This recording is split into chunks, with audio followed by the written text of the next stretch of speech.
Hannah Crawford stood in the dusty street of Willow Creek, her brother-in-law's words still burning in her ears. We don't have room for a woman with 3 mouths to feed. 300 miles she'd traveled with her boys, burying her husband along the way, clinging to the promise of family, only to find a door slammed in her face. $20. 3 hungry children. And a storm rolling in across the Colorado horizon. This is the story of how rejection became the first step toward redemption. Stay with me until the end and comment what city you're watching from. I want to see how far this story travels. The wagon wheels had stopped turning 2 hours ago, but Hannah Crawford's hands still trembled with the memory of the rains. 300 miles of dust and sorrow had brought her here, to this ramshackle collection of buildings that folks called Willow Creek, Colorado. The year was 1879, and the frontier town looked exactly like Hope felt, weathered, worn, and barely holding together. She stood now in front of a 2-story building with peeling paint and crooked shutters, her 3 sons pressed against her skirts like birds seeking shelter before a storm. And indeed, a storm was coming. Hannah could feel it in the weight of the air, see it in the purple-black clouds gathering over the distant mountains. But the storm in her heart had arrived first. I said we don't have room. Thomas Crawford, her late husband's brother, stood in the doorway with his arms crossed over his barrel chest, his face set in lines of stone. Behind him, Hannah caught a glimpse of his wife, Martha, turning away, unwilling or unable to meet her eyes. Thomas, please. Hannah's voice cracked despite her determination to stay strong. We've come so far. The boys are exhausted, and I have nowhere else. Should have thought of that before you left Kansas. Thomas cut her off, his words sharp as a whip crack. James made his choices, and you made yours following him out here. Now he's dead, and that's not my burden to carry. Hannah felt her youngest son, 6-year-old Samuel, begin to cry softly against her leg. Her middle boy, 9-year-old Noah, stood rigid with the effort of being brave, and her eldest, 12-year-old Elijah, had his fists clenched so tight his knuckles had gone white. We won't be a burden, Hannah said, desperation creeping into her voice despite her best efforts. I can work, I can cook, clean, help with... We don't need help. Thomas's jaw worked like he was chewing on something bitter. And we sure as hell don't need 3 more mouths to feed. I've got my own family to think about. Times are hard enough without taking in every stray that comes begging. The word stray hit Hannah like a physical blow. She straightened her spine, pulling what remained of her dignity around her like a cloak. We're not strays, she said quietly. We're family. Family? Thomas let out a harsh laugh. James left 5 years ago against Pa's wishes, chasing some fool dream out west. Married you without so much as a letter home. Never sent word, never came back, never gave a damn about the family he left behind. Now you show up on my doorstep with your hand out, expecting what? That I'll welcome you with open arms because you share a name. Hannah's throat tightened. Everything he said was true, in a way. James had been headstrong, impulsive, always chasing the next opportunity over the horizon. She'd loved him for it once, that wild optimism, that unshakable belief that fortune was just 1 more mile down the road. But optimism didn't feed children, and belief didn't cure cholera.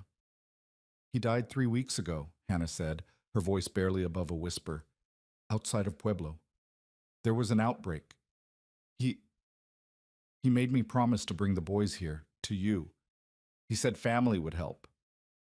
For just a moment, something flickered across Thomas's face. Regret, maybe, or grief for a brother he'd written off years ago. But it vanished as quickly as it came, replaced by that same stony resolve. Then he lied, Thomas said.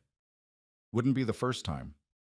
I'm sorry for your loss, Hannah, truly, but I've got Martha and 4 children of my own, a failing grain business, and creditors breathing down my neck. I can't take on 3 more dependents. You'll have to find your own way. With what? The words burst out of Hannah before she could stop them. I have $20 to my name, Thomas. $20 and 3 children and a wagon that's held together with hope and baling wire. The nearest town of any size is 40 miles from here. Where exactly am I supposed to go? Thomas's face hardened further, if that was possible. That's not my problem. You made your bed when you married my brother. Now you've got to lie in it. He started to close the door, then paused. There's a boarding house 2 streets over. Mrs. Henley might rent you a room if you ask nice. Beyond that, I can't help you. The door closed with a finality that echoed through Hannah's chest like a coffin lid. She stood there for a long moment, unable to move, unable to process what had just happened. The last fragile thread of hope she'd been clinging to had just been severed, and she was falling into a darkness that had no bottom. Mama? Samuel's small voice broke through her paralysis. Are we staying with Uncle Thomas? Hannah looked down at her baby boy's upturned face, streaked with tears and dust from the long journey. How could she tell him? How could she explain that family sometimes meant nothing more than shared blood, and that blood could run cold as a mountain stream? No, sweetheart, she managed, forcing her voice to stay steady. We're going to find somewhere else to stay. I don't like Uncle Thomas, Samuel said with the brutal honesty of childhood. He's mean. He's scared, Hannah found herself saying, though she wasn't sure why she was defending him. Sometimes scared people do mean things. Can we eat soon? Noah asked, always practical. I'm powerful hungry. Hannah's heart clenched. When had they last eaten? Yesterday morning, the last of the bread and salt pork she'd rationed so carefully. She'd given most of her portion to the boys, as she'd been doing for days. Soon, she promised, though she had no idea how she'd keep that promise. Elijah hadn't spoken. He stood slightly apart from his brothers, staring at the closed door with an expression that was far too old for his 12 years. Hannah recognized it because she felt it in her own chest: betrayal, anger, and beneath it all, a bone-deep weariness that came from hoping and losing, until hope itself became a burden too heavy to carry. Come on, Hannah said, taking Samuel's hand and guiding her boys back toward the wagon. Let's see about that boarding house. But as they walked back down the street, Hannah felt the eyes of the town on them. Women in doorways whispered behind their hands. Men on the boardwalk found sudden reason to study their boots.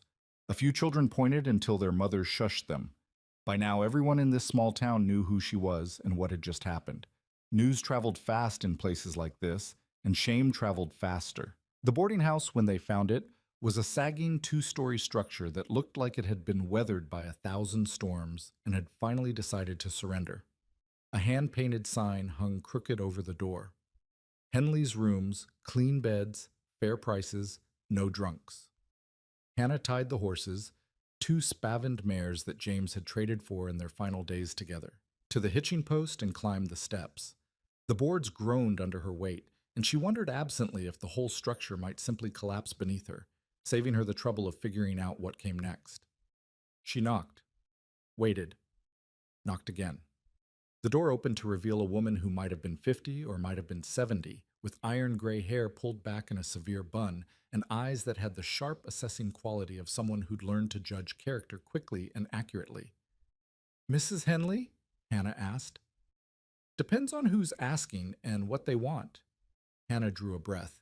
My name is Hannah Crawford. I have 3 sons, and we need a room, just for a few days until I can figure out— Heard about you already, Mrs. Henley interrupted.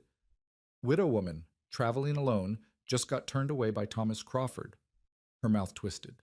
That man's got a heart like a dried-up well. Don't know how Martha stands him. Hope flickered weakly in Hannah's chest.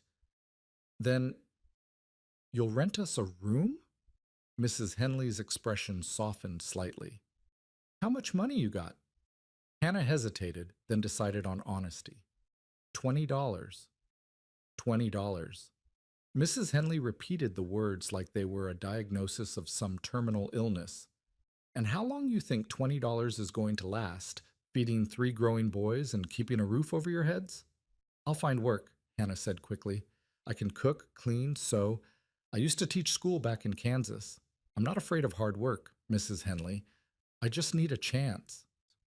The older woman studied her for a long moment, and Hannah felt like she was being measured against some invisible standard weighed and found wanting. I charge $3 a week for a room, Mrs. Henley said finally. That includes breakfast and supper, but you'll have to fend for yourselves at midday. I don't run a charity.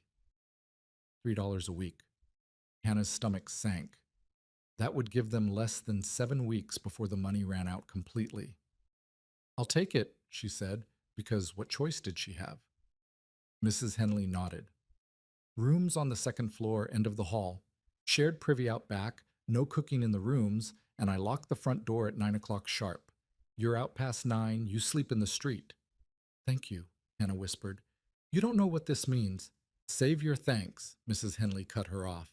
Pay your rent on time and keep those boys from tearing up my house, and we'll get along fine. Now get your things and get settled. Supper's at 6. The room, when Hannah saw it, was smaller than she'd imagined. A narrow space with 2 beds, a washstand, and a single window that looked out over the alley.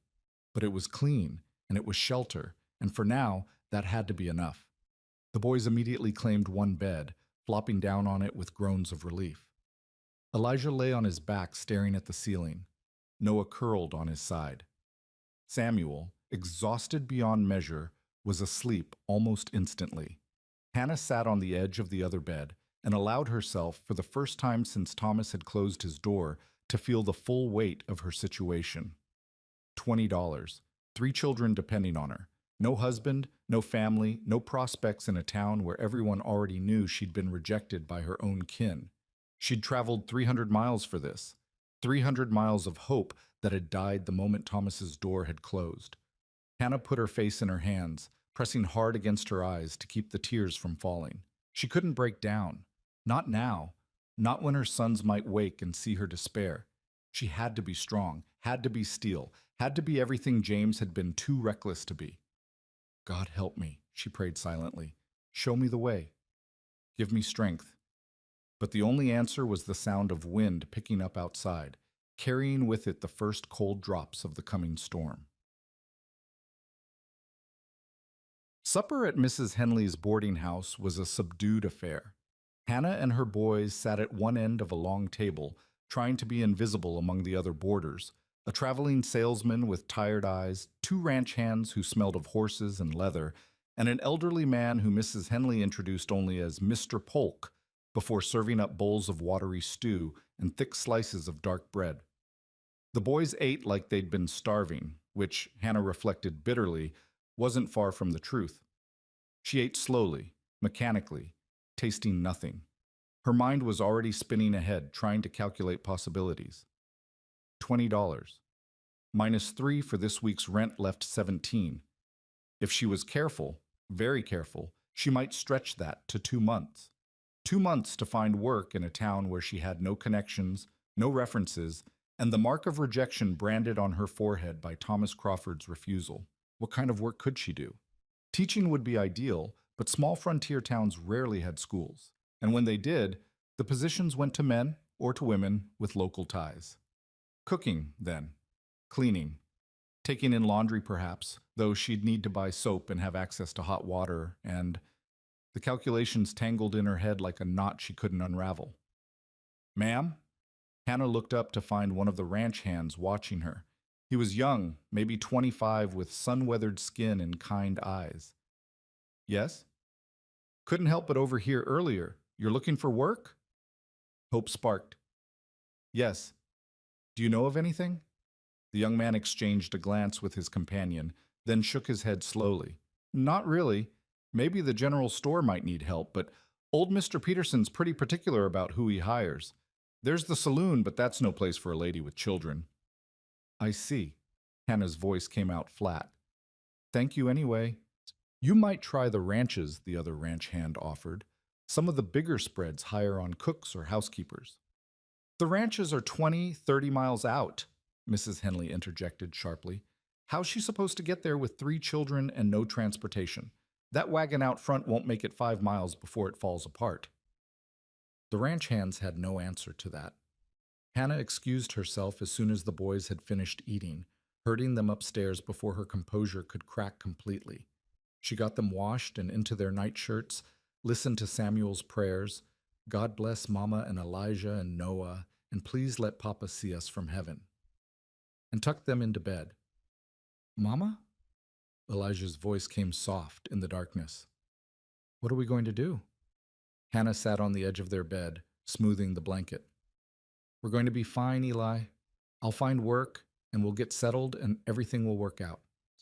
But what if it doesn't? The question hung in the air like smoke, Hannah wanted to tell him not to worry, that mothers always found a way, that faith and hard work were enough. But Elijah was 12 years old and had already seen his father die of cholera in a roadside camp. He deserved more than empty reassurances.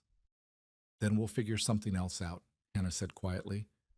I won't let anything happen to you boys. That's a promise. Elijah studied her face in the dim light filtering through the window. Uncle Thomas was supposed to help us. I know. Papa said family always helps. Your papa, Hannah's voice caught. Your papa believed the best in people. Sometimes that's a wonderful quality. Sometimes it means you get disappointed. I hate Uncle Thomas, Elijah said, with sudden vehemence. Eli, I do. He's mean and selfish, and I hate him. Hannah didn't correct him. She couldn't because part of her felt exactly the same way. Get some sleep, she said instead, kissing his forehead. Tomorrow's a new day. But as she lay in her own bed that night, listening to her sons breathe and the rain begin to hammer against the window, Hannah wondered what tomorrow could possibly bring that would be any better than today. Morning came gray and miserable, the storm having settled in with the grim determination of a season changing. Hannah dressed in her best remaining dress, which wasn't saying much after 300 miles on the trail, and prepared to go out looking for work. I want to come with you, Elijah said. You need to stay here with your brothers. I can help. I can work too. Hannah looked at her eldest son, standing there with his shoulders back and his chin up, trying so hard to be a man. Something in her chest cracked a little. I know you can, she said gently. But right now I need you to do something even more important. Keep Noah and Samuel safe. Can you do that for me? Elijah nodded slowly, understanding that she was giving him a responsibility, not brushing him aside. Don't leave this building, Hannah instructed. Mrs. Henley said there's a sitting room downstairs where you can wait. I'll be back before lunch. She kissed each of her boys, pulled on her threadbare shawl, and stepped out into the rain. Willow Creek looked even more dismal in the wet gray light. The main street had turned to mud, and the few people who were out hurried along with their heads down, not making eye contact. Hannah walked from shop to shop, asking about work. The general store. Not hiring, sorry. The milliner. Can't afford help. The restaurant. Maybe in the spring. The dress shop. A curt shake of the head before Hannah could even finish asking. By noon, she was soaked through, exhausted, and no closer to finding employment than she'd been at dawn. She trudged back to the boarding house, trying to figure out what to try next. The boys were waiting in the sitting room, and their faces lit up when they saw her. Did you find work? Noah asked eagerly. Not yet, Hannah said, forcing a smile. But I'll keep looking. She changed into dry clothes and divided the last of the bread and cheese she'd brought with them, trying not to think about what would happen when that ran out. The boys ate hungrily, and she nibbled at her portion while mentally counting the coins in her purse. $19.65. Already, the money was shrinking. That afternoon, desperate now, Hannah ventured to the saloon, not to ask for work there, but to inquire about any ranches that might be hiring. The bartender, a grizzled man with gray stubble, looked her up and down with obvious skepticism. Most ranches hire their crews in the spring, he said, and they don't generally take on women with kids. No offense, ma'am, but ranch work is hard and dangerous. Nobody wants to worry about children underfoot. I'm not looking for ranch work, Hannah said, struggling to keep her voice level. I'm a cook. I can keep house. Surely someone needs— Circle B could use someone, the bartender interrupted. Dawson Baxter's housekeeper quit last month, but that's 30 miles west, and Baxter's particular about who he brings onto his place. You'd have to go out there and ask him yourself.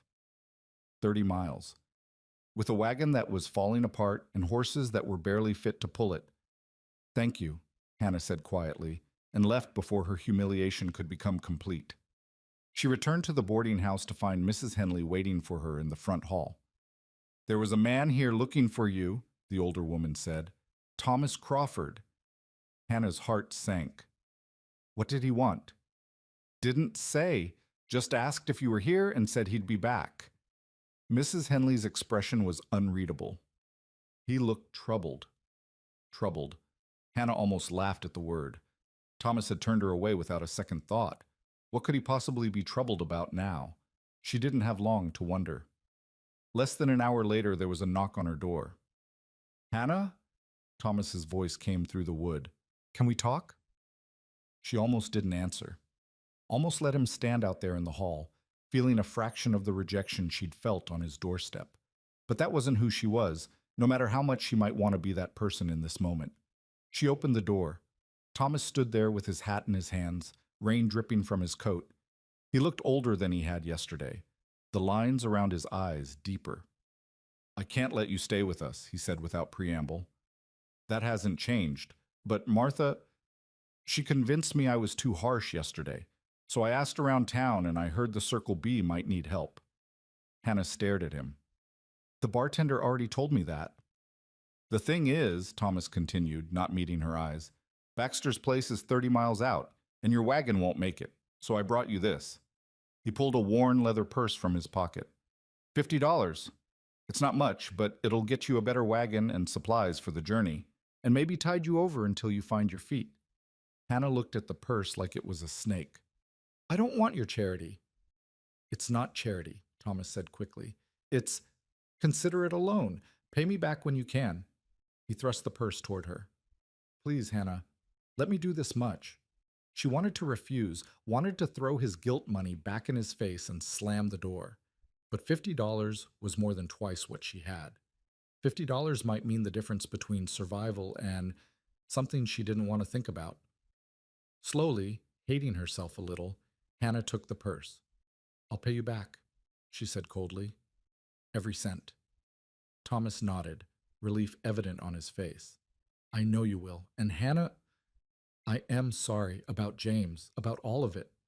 Hannah said nothing, and after a moment, Thomas turned and walked away. She stood there holding the purse, feeling the weight of it, the weight of Thomas's guilt and her own compromised pride. $70 now. $70 and a lead on possible work 30 miles west. It wasn't much, but it was something. It was a chance. 2 days later, Hannah stood in the livery yard, negotiating for a better wagon. The liveryman was a shrewd old character who knew desperation when he saw it, but he also seemed to have a streak of fairness. This one's solid, he said, patting the side of a sturdy farm wagon. Belonged to a family that went back east. Axles are good, wheels are true, bed's tight. She'll get you where you're going and back again. How much? $45. Hannah's heart sank. I'll give you 30. They settled on 35, and Hannah walked away with a wagon that didn't creak ominously with every turn of the wheels. She bought supplies, flour, beans, salt pork, coffee, and a few other necessities, and found herself with just over $20 remaining. $20 and a 30-mile journey to a ranch that might or might not need help, to ask a man she'd never met for a job she might not get. But it was a chance, the only chance she had. On the morning they were set to leave, Mrs. Henley came out to see them off. She pressed a basket into Hannah's hands, bread, cheese, some apples, and a jar of preserves. For the journey, the older woman said gruffly. And Hannah? That Baxter fellow. He's supposed to be a decent man. Fair employer, treats his people right. You could do worse. Thank you, Hannah said, and meant it. For everything.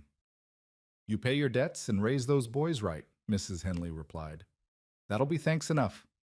Hannah climbed onto the wagon seat. Her sons settled in the back with their few possessions and took up the reins. As they rolled out of Willow Creek, she didn't look back at her brother-in-law's house. Didn't look back at the town that had offered her nothing but rejection and grudging assistance. She looked ahead, toward the mountains in the distance, toward the unknown, toward whatever came next. The road west was rutted and rough, and by afternoon dark clouds were gathering again. Hannah pushed the horses as hard as she dared, but progress was slow. They passed empty prairie, clusters of cattle, the occasional distant homestead. The land seemed to stretch forever, beautiful and harsh, and utterly indifferent to the struggles of one widow and her 3 sons. As the sun began to sink toward the horizon, Hannah started to worry. They should have reached the Circle B by now, according to the directions the liveryman had given her. Had she missed a turnoff? Taken a wrong fork in the road? Mama, look! Noah pointed ahead. Hannah squinted through the gathering dusk and saw it, a gate made of rough-hewn logs. with a sign overhead bearing the brand Circle B. Relief flooded through her. She guided the wagon through the gate and up a long drive that curved through rolling hills dotted with cattle. And then as they crested a rise, she saw it. A sprawling ranch house with a wide porch, surrounded by barns and corrals and outbuildings. Smoke rose from the chimney, lanterns glowed in the windows. It looked like civilization. It looked like hope. Hannah urged the tired horses forward, her heart hammering against her ribs. This was it. This was the moment that would determine everything. As they approached the house, a figure emerged from the barn. A tall man in a worn coat and a dusty hat, moving with the economical grace of someone who spent his life on horseback. Hannah pulled the wagon to a stop and climbed down on legs that shook with exhaustion and nerves. The man approached, and in the fading light, she got her first clear look at Dawson Baxter. He was older than she'd expected, maybe 45, with a weathered face that spoke of years in the sun and wind. His eyes were gray-blue, assessing but not unkind. He moved like someone who was comfortable in his own skin, unhurried and sure. "Can I help you, ma'am?" His voice was deep, quiet, the accent pure Colorado with a hint of something southern underneath. Hannah drew herself up, trying to project confidence she didn't feel. "My name is Hannah Crawford. I'm looking for work. I heard you might need a housekeeper." Dawson's eyes moved from her to the wagon, to the three faces peering out from the back, then returned to her. "You drove out here from town? 30 miles with 3 children?" "I did." "In weather like this?" He gestured at the darkening sky, where lightning was beginning to flicker. "I didn't have much choice," Hannah said simply. Dawson studied her for a long moment, and Hannah felt like he was seeing far more than she wanted to show. Her desperation, her pride, the bone-deep weariness that came from fighting too long against impossible odds. "Storm's coming," he said finally. "You and your boys best come inside. We can talk about work tomorrow when you're not dead on your feet." It wasn't an offer of employment, but it was shelter, and right now, that was enough. "Thank you, Mr. Baxter," Hannah said quietly. "Dawson," he corrected. "Mr. Baxter was my father, and he's been dead 10 years. Come on, let's get you folks settled before the sky opens up." He helped her unhitch the horses and led them into the barn, then walked Hannah and her boys to the house. Inside, a plump woman with rosy cheeks and flour on her apron looked up in surprise. "Mrs. Abernathy," Dawson said, "we have guests. Can you set 3 more places for supper and prepare the spare room?" "Of course, Mr. Baxter." The housekeeper's eyes went wide with curiosity, but she didn't ask questions. "You boys hungry? I've got stew on the stove and biscuits in the oven." Samuel nodded vigorously, and even Elijah looked interested. "Go on," Hannah told them softly. "Mind your manners," as Mrs. S. Abernathy shepherded the boys toward the kitchen. Dawson turned to Hannah. "You look like you could use some food yourself, Mrs. Crawford." "Hannah," she said, echoing his earlier correction. "Hannah." He said her name carefully, like he was testing the feel of it. "When's the last time you ate?" "This morning." A lie. She'd given most of her breakfast to Noah. Dawson's expression suggested he didn't believe her, but he didn't press. "Well, come on then. Mrs. Abernathy's stew will put some strength back in you." As thunder rumbled in the distance and the first fat drops of rain began to fall, Hannah followed Dawson Baxter into the warmth of his house, her son's laughter already drifting from the kitchen. For the first time since James had died, for the first time since Thomas had closed his door, for the first time in longer than she could remember, Hannah felt something unfurl cautiously in her chest. Not hope, not yet, but maybe possibility. The stew was rich and thick, full of beef and vegetables that had been simmered until they were tender enough to melt on the tongue. Hannah watched her boys eat with an intensity that made her throat tight. When was the last time they'd had a proper hot meal? When was the last time she'd seen Samuel's cheeks flush with warmth instead of cold, or heard Noah laugh at something as simple as a second helping of biscuits?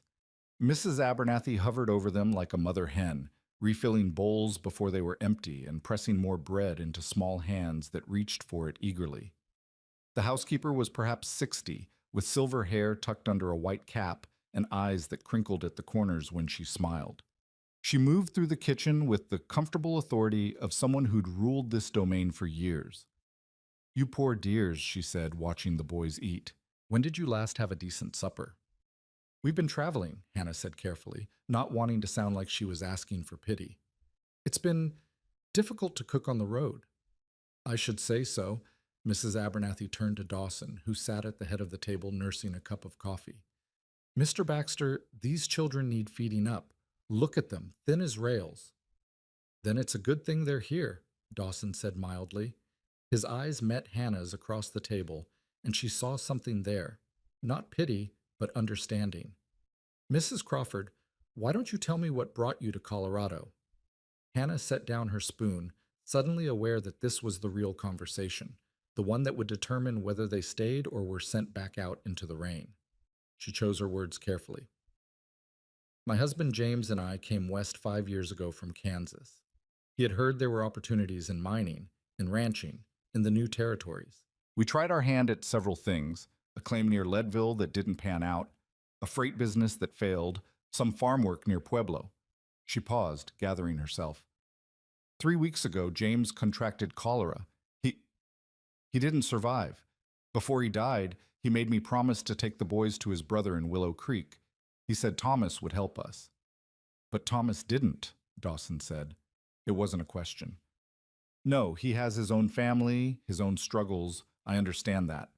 The words tasted like ashes, but Hannah forced them out. "So I've been looking for work, for a way to support my sons. Someone in town mentioned you might need a housekeeper." Dawson glanced at Mrs. Abernathy, who was suddenly very busy wiping down the counter. "My housekeeper quit last month, said the isolation was too much for her. She wanted to be closer to town, closer to, well, to prospects, I suppose." She wasn't wrong.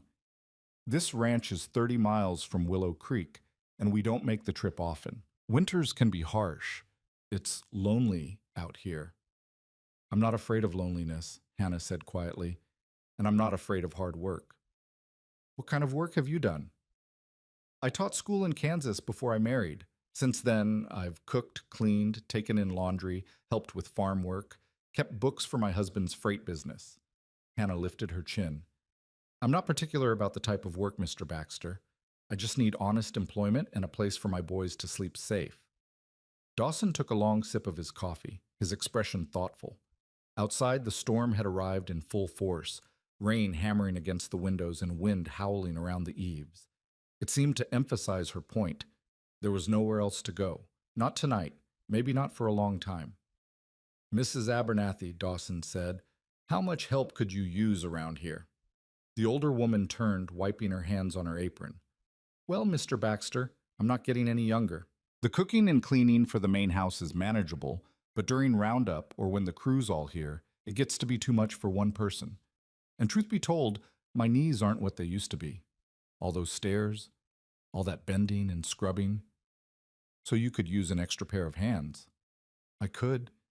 Mrs. Abernathy's eyes were kind as they rested on Hannah. "And if Mrs. Crawford is willing to learn the way we do things here, I'd be happy to teach her." Hannah's heart began to beat faster. "I'm a quick learner, and I promise I'll work hard. You won't regret—" Dawson held up a hand. "Let's talk plainly, Mrs. Crawford. This is a working ranch. We run about 2,000 head of cattle, and I employ anywhere from 8 to 20 men depending on the season. Right now we're coming into winter, so the crew is smaller, just 5 full-time hands plus my foreman. But come spring, this place gets busy. The work is constant, and the days are long. If you take a position here, you'll be expected to earn your keep." "I understand." "The pay is $25 a month, plus room and board for you and your boys. You'll share the workload with Mrs. Abernathy, cooking, cleaning, laundry, whatever needs doing. You'll have Sundays off unless there's an emergency. The accommodations are a small cabin behind the main house with 2 bedrooms, a stove, and a decent roof." He paused. "It's not luxurious, but it's warm and dry. $25 a month, a cabin, room and board." Hannah felt dizzy with relief so intense it was almost painful. "When can I start?" she asked. "You already have," Dawson said with the faintest hint of a smile. Welcome to the Circle B, Mrs. Crawford. Hannah's vision blurred with tears she refused to let fall. Thank you. You won't regret this, I swear to you. Don't thank me yet, Dawson interrupted, but his tone was gentle. You might hate it here by next week. Ranch life isn't easy, especially for someone not used to it. I won't hate it, Hannah said with absolute certainty. And I won't let you down. Dawson studied her for a moment longer, then nodded. All right then. Mrs. Abernathy, why don't you show Mrs. Crawford and her boys to the cabin? They look about ready to drop. The cabin was small but sturdy, built of logs chinked with clay and moss. The main room held a cast iron stove, a rough-hewn table with two chairs, and a worn but comfortable-looking sofa. Two doors led to small bedrooms, each with a simple bed and a chest of drawers. Someone, Mrs. Abernathy, Hannah guessed, had already started a fire in the stove, and the space was blessedly warm. It's not much, Mrs. Abernathy said, lighting a lamp, but it's yours. There's linens in the chest, firewood stacked outside, and the privy is just beyond that stand of trees. Water pump is between here and the main house. It's perfect, Hannah said, and meant it. After weeks of sleeping in the wagon or in cramped boarding house rooms, this felt like a palace. Get some rest tonight, Mrs. Abernathy advised. Tomorrow I'll show you the ropes. Breakfast is at 5:30 for the hands, 6 for Mr. Baxter. We'll start you off slow until you learn the routine. After the housekeeper left, Hannah got her boys settled into one bedroom while she took the other. Samuel fell asleep almost instantly, but Elijah lay awake staring at the ceiling. Mama, he whispered, are we really staying? Yes, baby, we're really staying. For how long? As long as we need to, as long as they'll have us. Hannah smoothed his hair back from his forehead. We're going to be all right, Eli, I promise.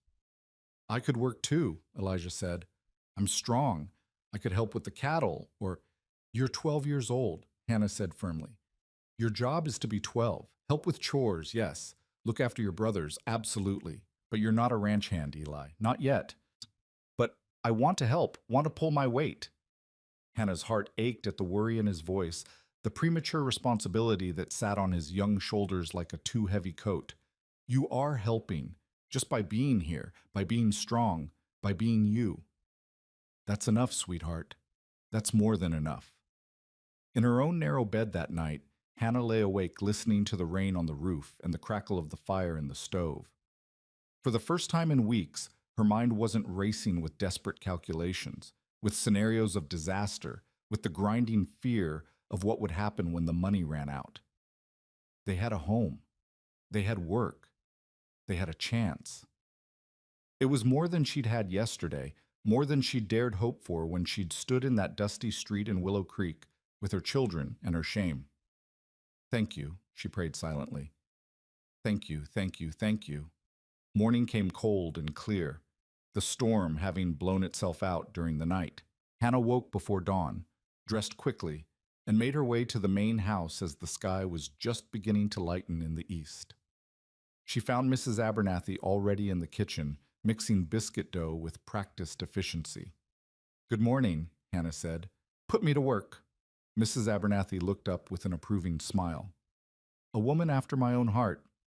All right then, let's start with coffee. The hands will be here soon and they'll want it strong and hot. The morning passed in a blur of activity. Hannah learned where everything was kept, how much food to prepare, how the ranch ran. The hands came in for breakfast at 5:30 as promised. 5 weathered men who tipped their hats to her politely and ate with the single-minded focus of people who had a long day ahead of them. Dawson came in at 6, exchanged a few words with his foreman about the day's work, and ate his breakfast quickly and neatly. He nodded to Hannah as he left. Good biscuits, Mrs. Crawford. Better than Mrs. Abernathy's, though don't tell her I said so. I heard that, Mr. Baxter, Mrs. Abernathy called from the pantry, and Dawson's laugh floated back as the door closed behind him. After breakfast came the dishes, then the cleaning, then preparations for the midday meal. Mrs. Abernathy taught Hannah the routines, the preferences, the unspoken rules of running a ranch house. The older woman was patient but exacting, and Hannah found herself working harder than she had in years. It felt good. It felt purposeful. Around mid-morning, she went back to the cabin to check on her boys and found them awake but uncertain about what to do with themselves. Can we explore? Noah asked eagerly. Hannah hesitated. The ranch was safe, wasn't it? But there were horses, cattle, equipment. Stay away from the corrals and the barn unless Mr. Baxter says it's all right, she told them. And don't go far. Stay where I can see the cabin from the house. Yes, Mama, they chorused and tumbled outside into the weak winter sunshine. Hannah watched them go, feeling the old familiar tug of worry. But she couldn't keep them wrapped in cotton, couldn't protect them from every possible harm. They were boys. They needed to run, to explore, to be something other than refugees fleeing from one temporary haven to another. She returned to the main house and threw herself back into work.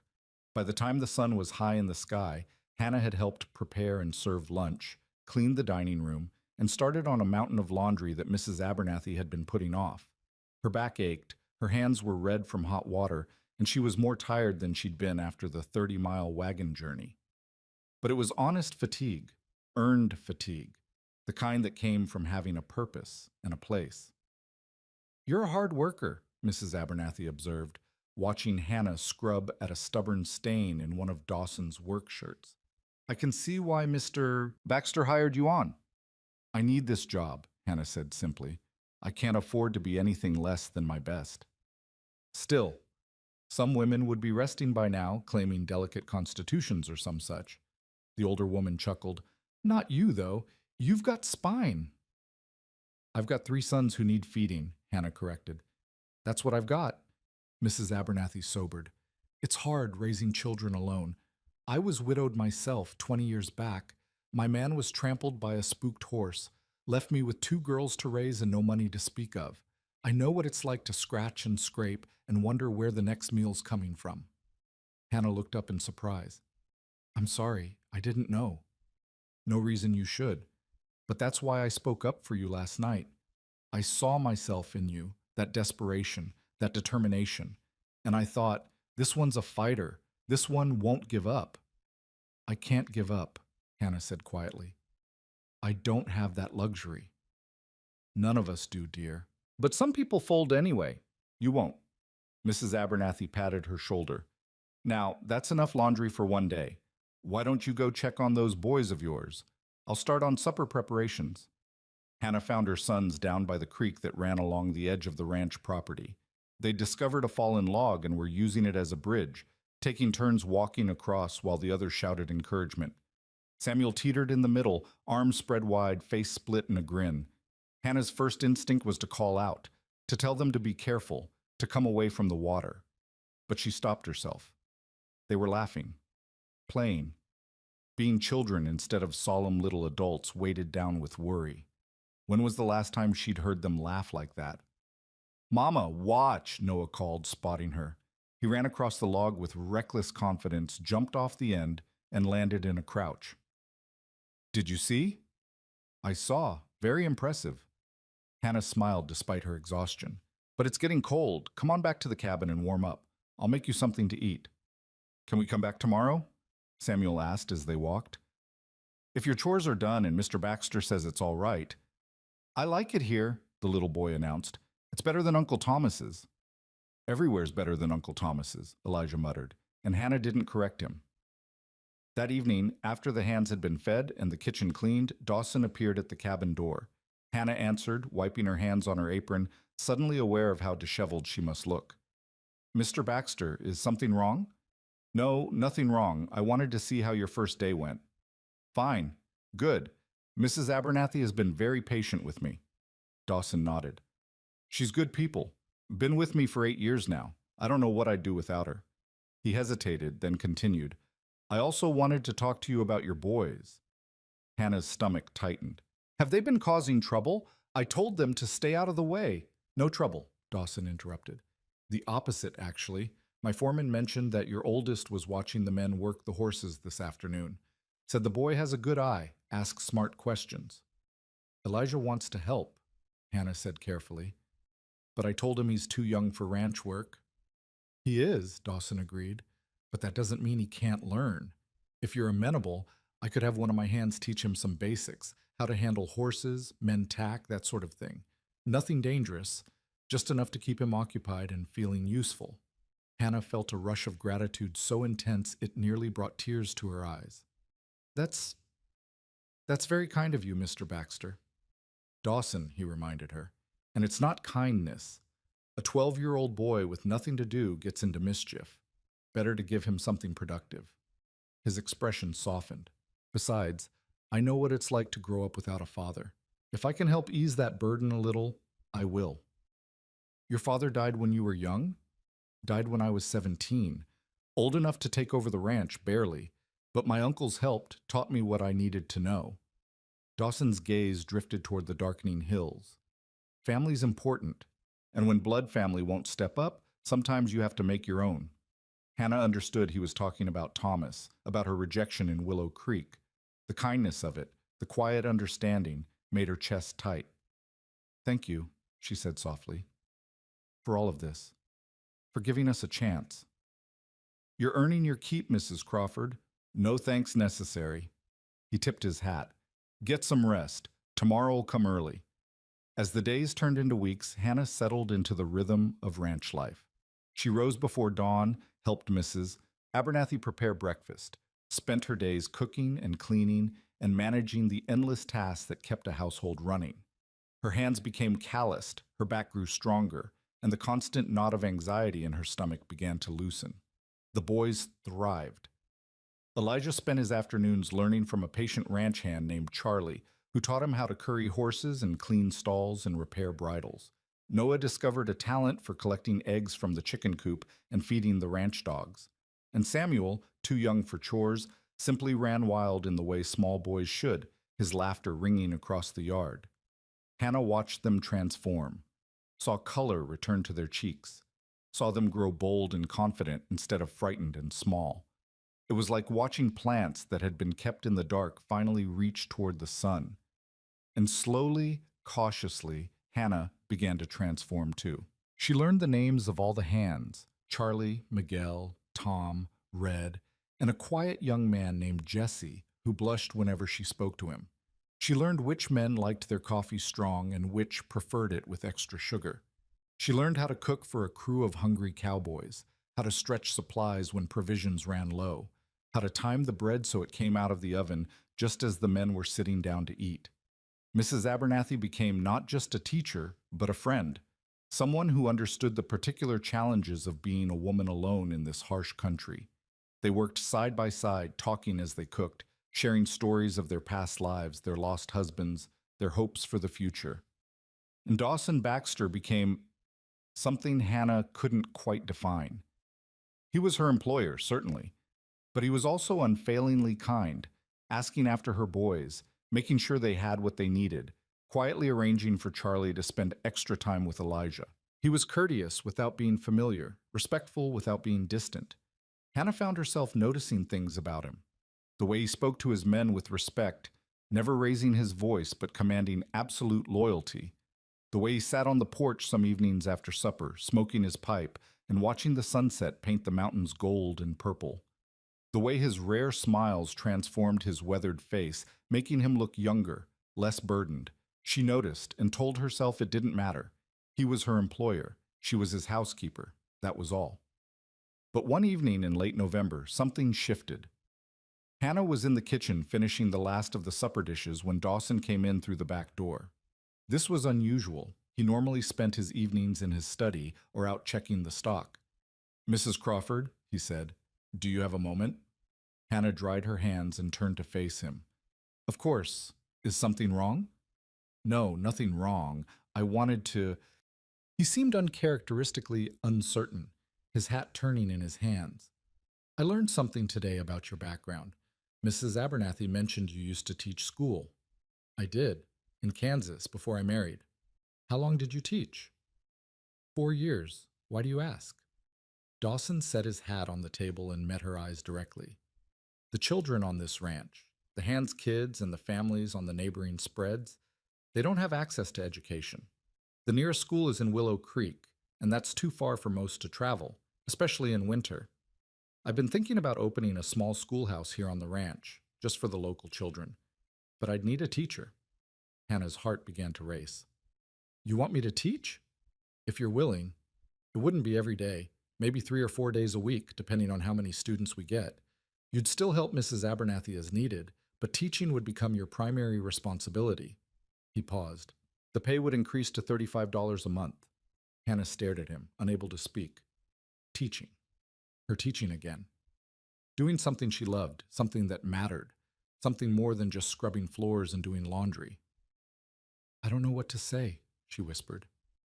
Say yes, Dawson said with one of his rare smiles. Say you'll give these children a chance at education. God knows they need it. Yes. The word came out fierce and certain. Yes, absolutely yes. Good. Dawson picked up his hat. There's an old building near the south pasture. Used to be a bunkhouse before we built the new one. It needs some fixing up, but I think it could be made into a decent schoolroom. I'll have the men start working on it next week. Thank you, Mr. Baxter. Dawson, thank you so much. He nodded, but there was something in his expression, a warmth and approval, that made Hannah's cheeks flush. You're welcome. I have a feeling you're going to be an excellent teacher. After he left, Hannah stood alone in the kitchen, her hands trembling with excitement. A teacher again. A real position, a real purpose beyond mere survival. She wanted to laugh, to cry, to run and tell her boys. Instead, she pressed her hands to her chest and took a deep breath, letting the joy of it sink in. Thank you, she prayed again. Thank you for this man, for this chance, for this life we're building. The schoolhouse took shape over the following weeks. The men repaired the roof, installed new windows, built desks and benches from rough lumber. Hannah helped where she could and watched in amazement as the empty building transformed into a proper school. Dawson spread word to the neighboring ranches, and by the first week of December, Hannah had 8 students registered, ranging from 5 years old to 13, including her own boys. She spent her evenings preparing lessons, organizing supplies that Dawson had ordered from Denver, trying to remember everything she'd learned during her teaching years. On the first day of school, Hannah stood at the front of the classroom and looked at the faces turned toward her. Children hungry for knowledge, for stories, for a glimpse of the wider world beyond their isolated ranches. Good morning, she said, her voice steady and sure. My name is Mrs. Crawford, and I'm honored to be your teacher. We're going to learn many things together: reading, writing, arithmetic, history, geography. But most importantly, we're going to learn how to think, how to question, how to imagine. Because education isn't just about memorizing facts, it's about opening your mind to possibility. The children stared at her with varying degrees of interest and apprehension. Hannah smiled. Now then, let's begin. That evening, Dawson stopped by as she was closing up the schoolhouse. How did it go? He asked. Wonderfully. Challenging, but wonderful. Hannah couldn't keep the smile off her face. 2 of the children can barely read, and one of the older boys knows more mathematics than I do, but they're eager, Dawson. They want to learn. And you love teaching. It wasn't a question, but Hannah answered anyway. I do. I forgot how much I loved it. These past years, just trying to survive, I'd almost forgotten that I used to be someone who did things beyond cooking and cleaning. You're still that person, Dawson said quietly. You've always been that person. You just needed the opportunity to remember. Hannah looked at him, really looked at him, and saw understanding in his eyes. He knew what it was like to lose yourself in the struggle to survive. Knew what it was like to wonder if you'd ever be more than just someone getting through each day. Thank you, she said softly, for seeing that, for giving me this chance. You've earned it, Hannah. Every bit of it. It was the first time he'd called her by her first name, without the Mrs. in front of it. The intimacy of it sent a little shiver through her. They walked back toward the main house together as twilight settled over the ranch. The air was cold and crisp, promising snow before morning. Smoke rose from the chimneys and lamplight glowed warm in the windows. This must be a lot different from Kansas, Dawson said. It is. Kansas was flat, endless prairie. Here, you have the mountains, the hills. The land feels bigger somehow, more wild. Do you miss it, Kansas? Hannah considered. I miss what Kansas represented. Safety, stability, a life that made sense. She paused. But I don't miss the place itself, and I don't miss who I was there. Who were you there? Young, naive, I thought life was predictable, that if you followed the rules and worked hard, everything would turn out all right. Hannah's laugh was bitter. I learned differently. We all do eventually, Dawson said. Life has a way of teaching hard lessons. They'd reached the porch of the main house, but neither moved to go inside. Instead, they stood together in the gathering dark, breath misting in the cold air. What about you? Hannah asked. Have you always been a rancher? Born to it. My father built this place from nothing, and I inherited it when he died. For a while I thought about leaving, seeing what else was out there. But this land, he gestured at the darkening hills. It gets into your blood, becomes part of who you are. You've never wanted a different life? I had a different life once. The words came out quietly, weighted with old sorrow. Or at least, I thought I would. But things don't always work out the way you plan. Hannah sensed she was treading on painful ground, but curiosity drove her forward. What happened? Dawson was silent for so long she thought he wouldn't answer. Then, I was married once, long time ago. Her name was Sarah. The past tense told Hannah everything she needed to know. I'm sorry.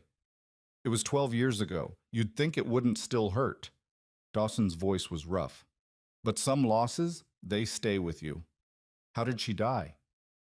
Childbirth. I was away, bringing cattle to market in Denver. By the time I got word and rode back, it was over. Lost both of them, Sarah and the baby. He turned his face away. I've asked myself 1,000 times what I could have done differently. If I'd been here, if I'd gotten the doctor sooner, if I'd... Don't, Hannah interrupted gently. Don't torture yourself with what ifs. I've done that too with James. Wondered if there was some way I could have saved him, some sign I missed. But the truth is, sometimes death comes and there's nothing anyone can do to stop it. Dawson looked at her, and in the dim light she saw understanding pass between them. They were both survivors, both haunted by the ghosts of the spouses they'd lost. You're right, he said finally, but knowing that doesn't make it easier. No, it doesn't.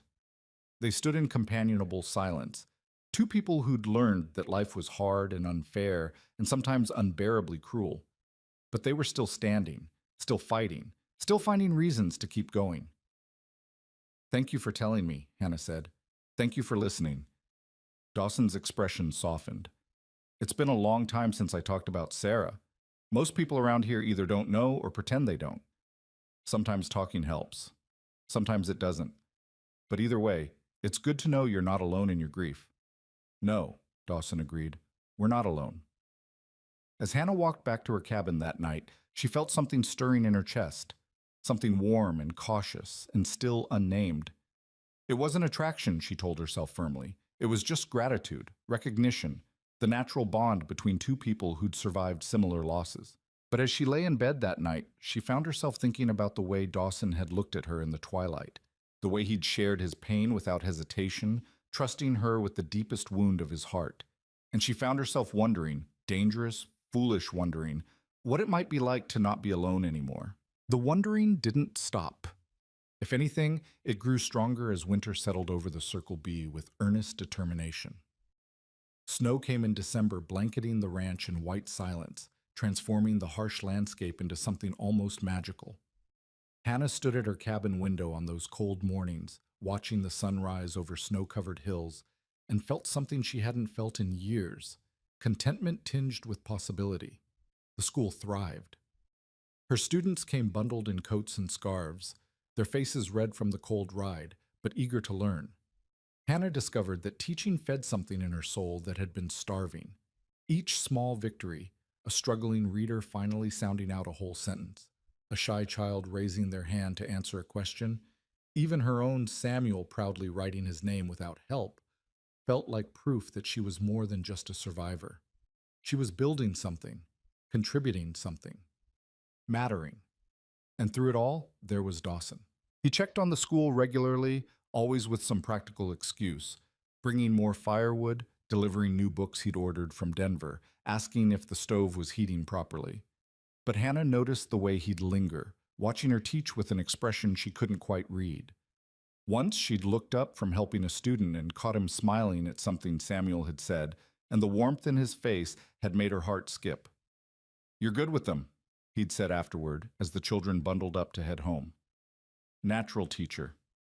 "They make it easy," Hannah replied. "Children want to learn. They're hungry for it. All you have to do is show them the way. Still, not everyone has the patience for it. Or the gift." Dawson had picked up one of the primers, thumbing through it. "My own education was spotty. Father needed me working more than he needed me reading. I can manage the basics, but anything beyond that..." He'd shrugged. "I regret that sometimes, wondering what I might have understood about the world if I'd had more schooling." "It's never too late to learn," Hannah had said impulsively. "If you wanted, I could..." She'd stopped, suddenly aware of how forward that sounded. But Dawson had looked at her with interest. "Could what?" "Nothing. It's presumptuous of me to..." "Hannah." His voice had been gentle but firm. "Say what you were going to say." "I was going to offer to lend you books. Or if you wanted to improve your reading, I could help." The words had come out in a rush. "But you're a busy man, and I'm already employed by you, and it would be awkward..." "I'd like that," Dawson had interrupted. "The books, I mean. And if you wouldn't mind occasionally talking about what I'm reading, I'd appreciate that too. Been a long time since I had someone to discuss ideas with." So began a new routine. Every week or so, Hannah would lend Dawson a book from the small collection she'd accumulated. And every Sunday evening, after supper was finished and the ranch had settled into its weekly rest, Dawson would come to the schoolhouse where Hannah would be preparing lessons for the week ahead. They'd talk about what he'd read, sometimes for just a few minutes, sometimes for an hour or more. Those conversations became the highlight of Hannah's week, though she tried not to examine too closely why that might be. One Sunday in January, Dawson arrived at the schoolhouse carrying a leather-bound volume Hannah didn't recognize. "Brought you something," he said, almost shyly. "Ordered it from Denver. Thought you might enjoy it."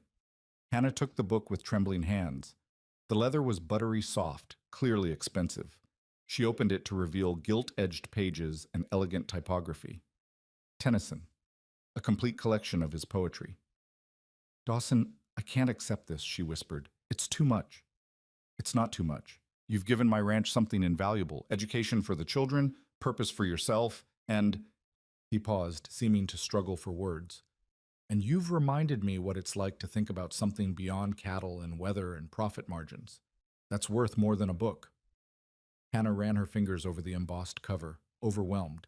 No one had given her something so thoughtful, so personal, in longer than she could remember. James had been many things, but attentive to her interests wasn't one of them. "Thank you," she managed. "I'll treasure it." "There's something else I wanted to ask you." Dawson removed his hat, turning it in his hands in that way he did when he was nervous.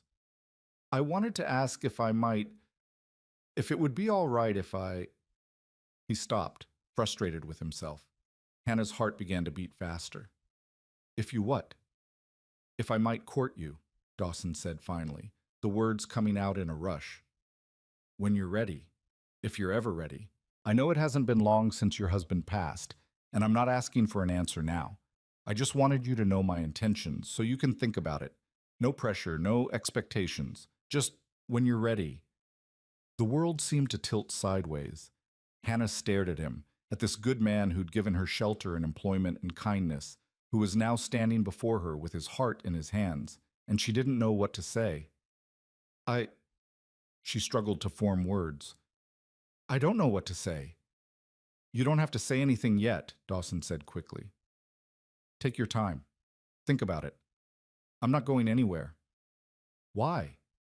The question burst out before Hannah could stop it. "Why me? You could have anyone. Someone younger, someone without 3 children, someone who..."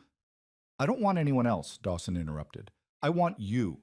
You're strong and capable and kind. You care about things that matter. You've been through hell and came out the other side still fighting. And when I'm around you, I feel..." He paused, searching for words. "I feel like myself again. Like the man I was before Sarah died.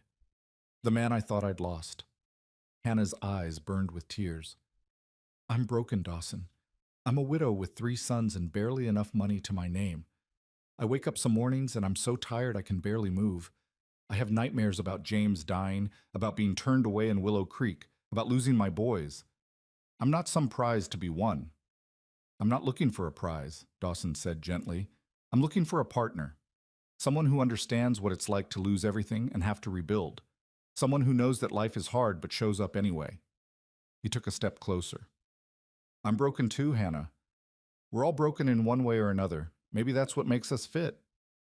Hannah wiped at her eyes, hating that she was crying, hating the vulnerability of this moment.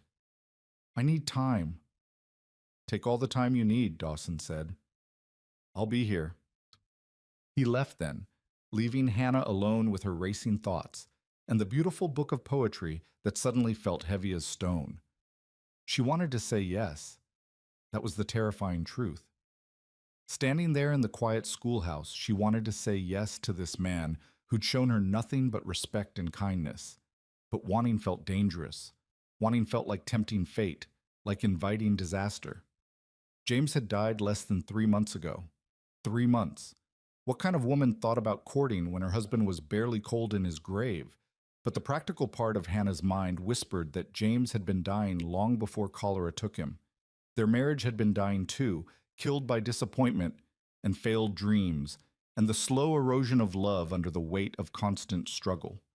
She'd mourned that loss years ago. The James who died outside Pueblo had been a ghost of the man she'd married. Was it wrong to want something more? Something better? Hannah didn't know. So she did what she always did when faced with impossible questions.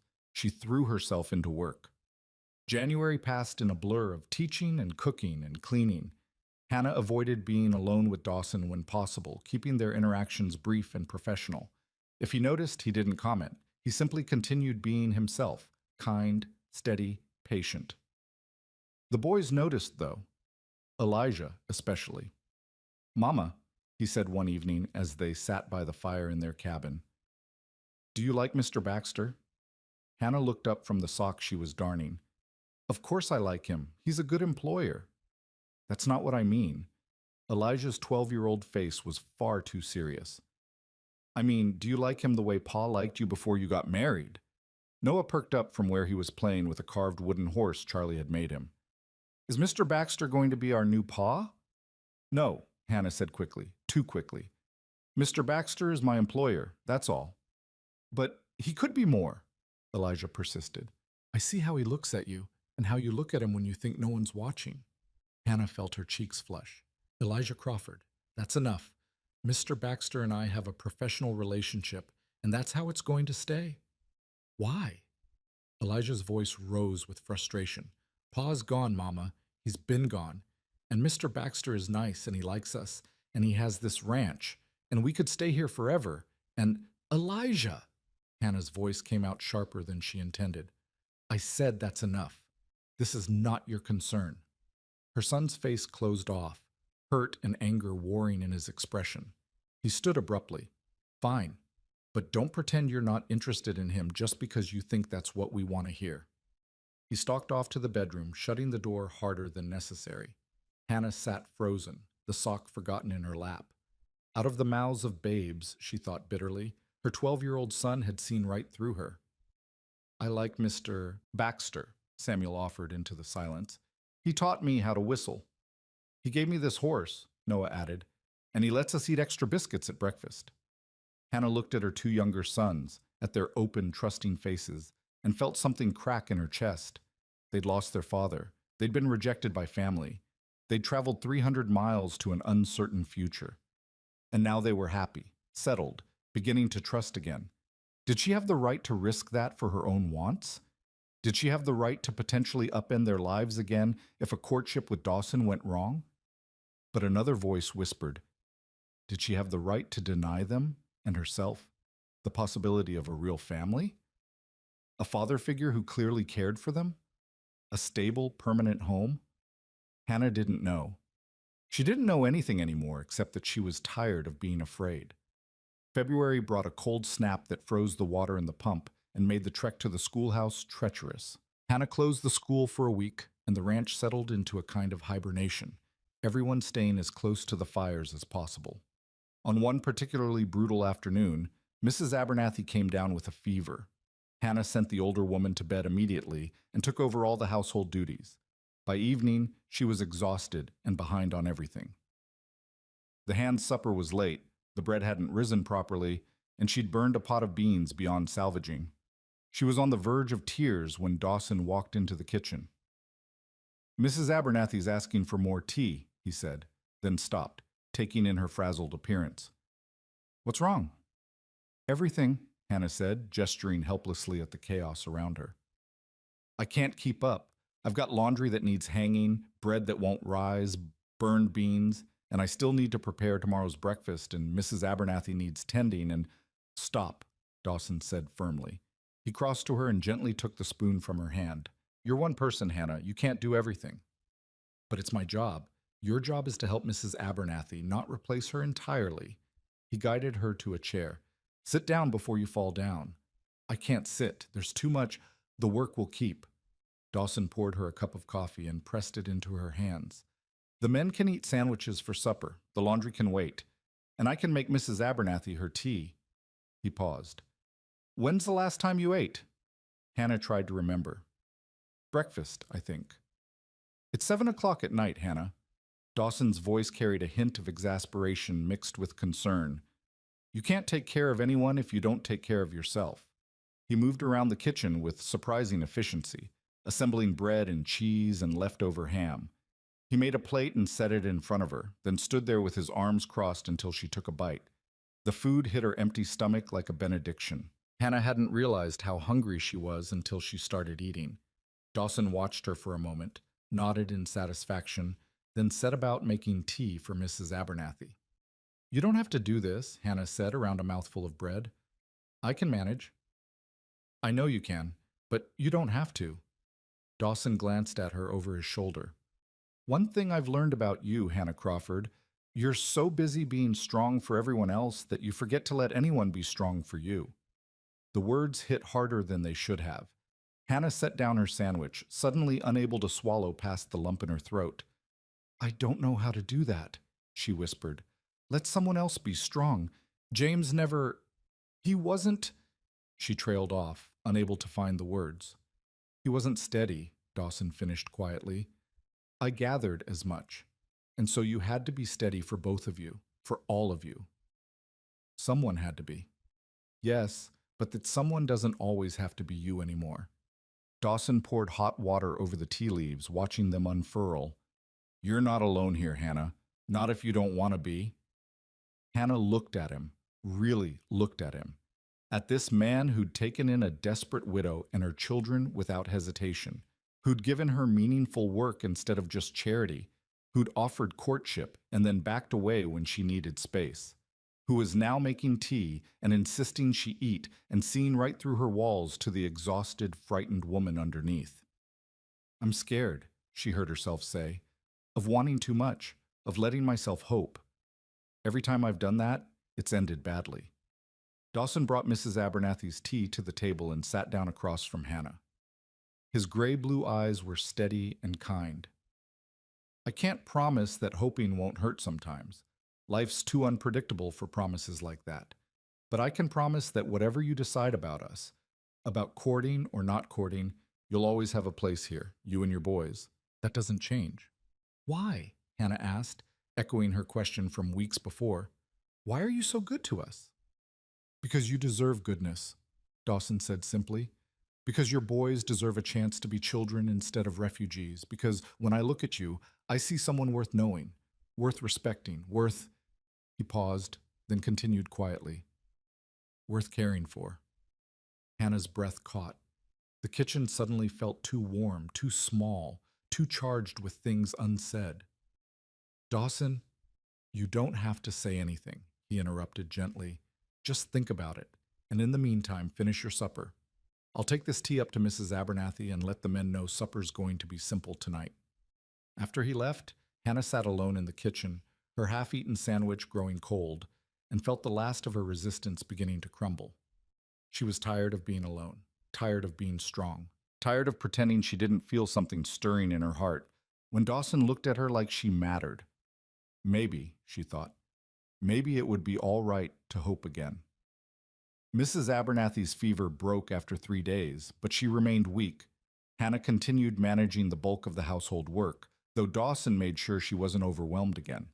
He enlisted some of the hands to help with heavy chores, and he himself took over several tasks that normally fell to the housekeeper. The enforced closeness meant Hannah and Dawson saw each other constantly, working side by side in the kitchen, passing in hallways, coordinating meals and schedules.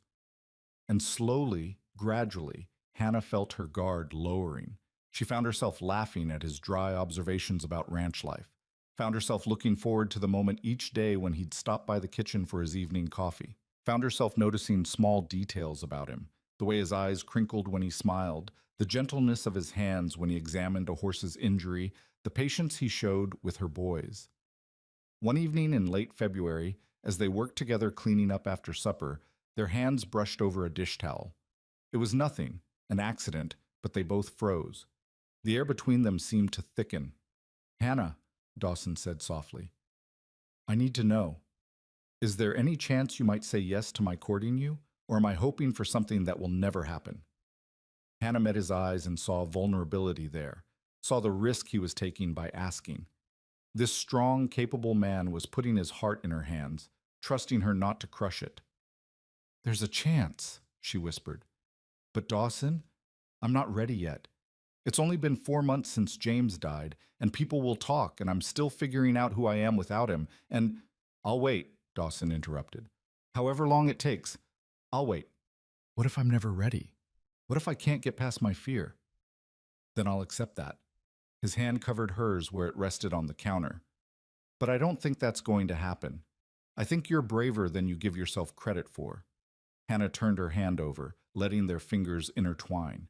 It was the first truly intimate touch they'd shared, and it sent warmth flooding through her. "I don't feel brave. I feel terrified." "Brave people are always terrified," Dawson said. "They just do the thing anyway." They stood there for a long moment, hands clasped, neither quite ready to let go. Then Samuel's voice carried from the sitting room where the boys were playing, and Hannah reluctantly pulled away. "I should go check on them," she said. "Of course." But Dawson's eyes held hers for a beat longer. "Thank you for the chance, Hannah. That's all I need." March arrived with false promises of spring. The snow melted enough to make everything muddy, then froze again at night, creating treacherous conditions. Hannah reopened the school, grateful to return to teaching, but the unpredictable weather meant attendance was spotty. On the first Sunday in March, she and Dawson fell into their routine of meeting in the schoolhouse to discuss books.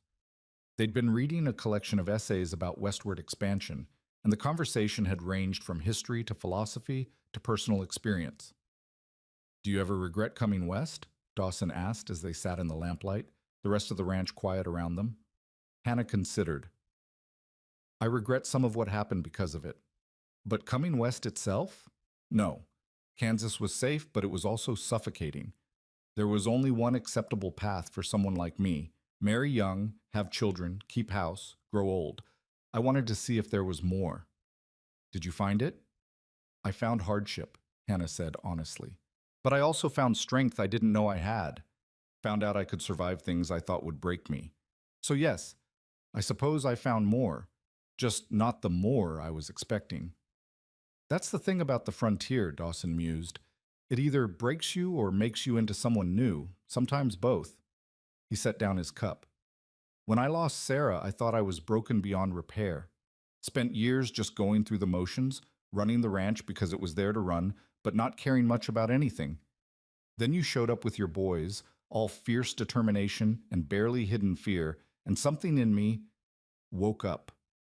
Hannah's heart hammered. "Dawson, I'm not saying this to pressure you," he continued. "I'm saying it because I want you to know what you've given me. Hope. Purpose beyond just surviving. The possibility that maybe life isn't finished with me yet. That maybe there's still joy to be found." Hannah set her own cup down with shaking hands. The words she'd been holding back for weeks, maybe months, suddenly demanded to be spoken. "I feel it too, that possibility, and it terrifies me because I don't know if I can survive losing someone else I care about." "You care about me?" Dawson's voice was soft with wonder. "Yes," Hannah admitted. "God help me. Yes, I care about you." Dawson reached across the small space between them and took her hand. Then that's enough for now. We'll figure out the rest as we go. They sat like that, hands clasped, neither speaking, as the lamp burned low and the night deepened around them. It wasn't a declaration of love or a promise of forever, but it was honest, and it was real, and it was theirs. The week after that conversation, influenza came to the Circle B. It started with Jesse, the young ranch hand, who came down with fever and chills. Within 2 days, 3 more of the hands were sick. Mrs. Abernathy moved the ill men into the bunkhouse and began nursing them with grim determination. But the disease was vicious. Hannah helped where she could, bringing soup and fresh water, changing sheets, monitoring fevers. She kept the school closed and kept her boys away from the main house, terrified the sickness would spread to them. For 5 days, it seemed like they might keep it contained. Then Dawson didn't show up for breakfast. Hannah found him in his room, burning with fever, his eyes glassy with delirium. Her stomach dropped to her feet. "No," she whispered. "Not you. Please, not you." "Hannah?" His voice was rough, confused. "What are you doing here?" "You're sick." She pressed her hand to his forehead and felt the heat radiating from him. "I'm going to take care of you." "No, the boys can't risk." "The boys are fine. They're with Charlie in the foreman's house. He'll look after them."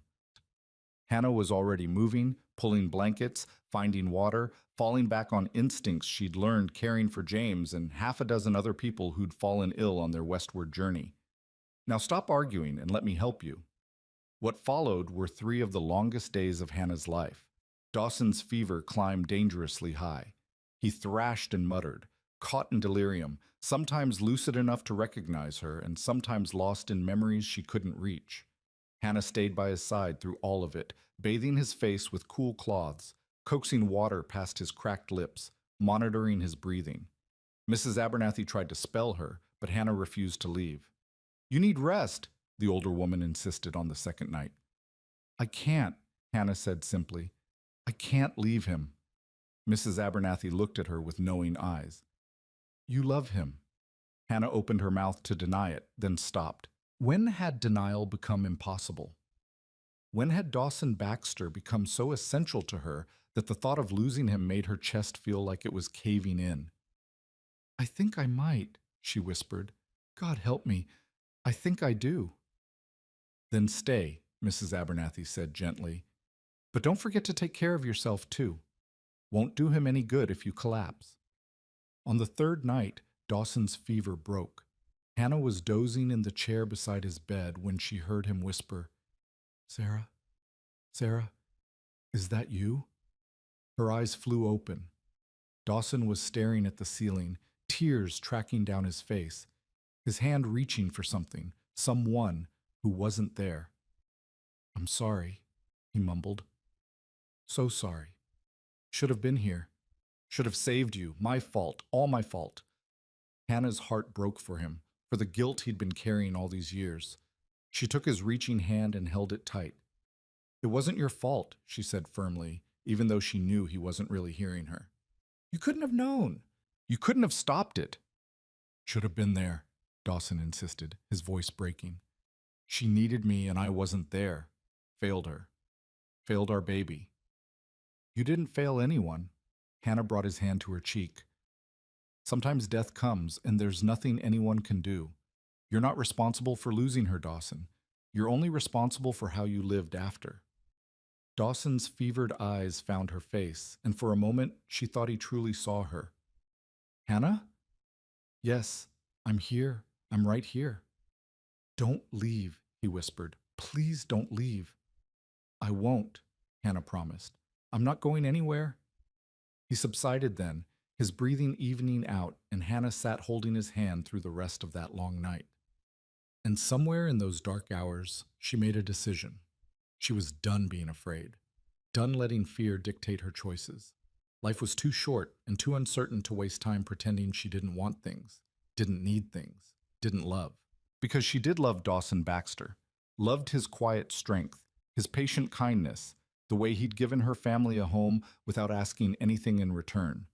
Loved how he made her feel capable and seen and worthy.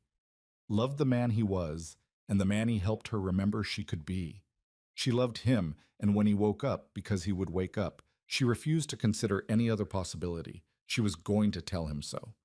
By morning, Dawson's fever had broken completely. He woke weak but clear-eyed, taking in his surroundings with obvious confusion. "How long?" he rasped.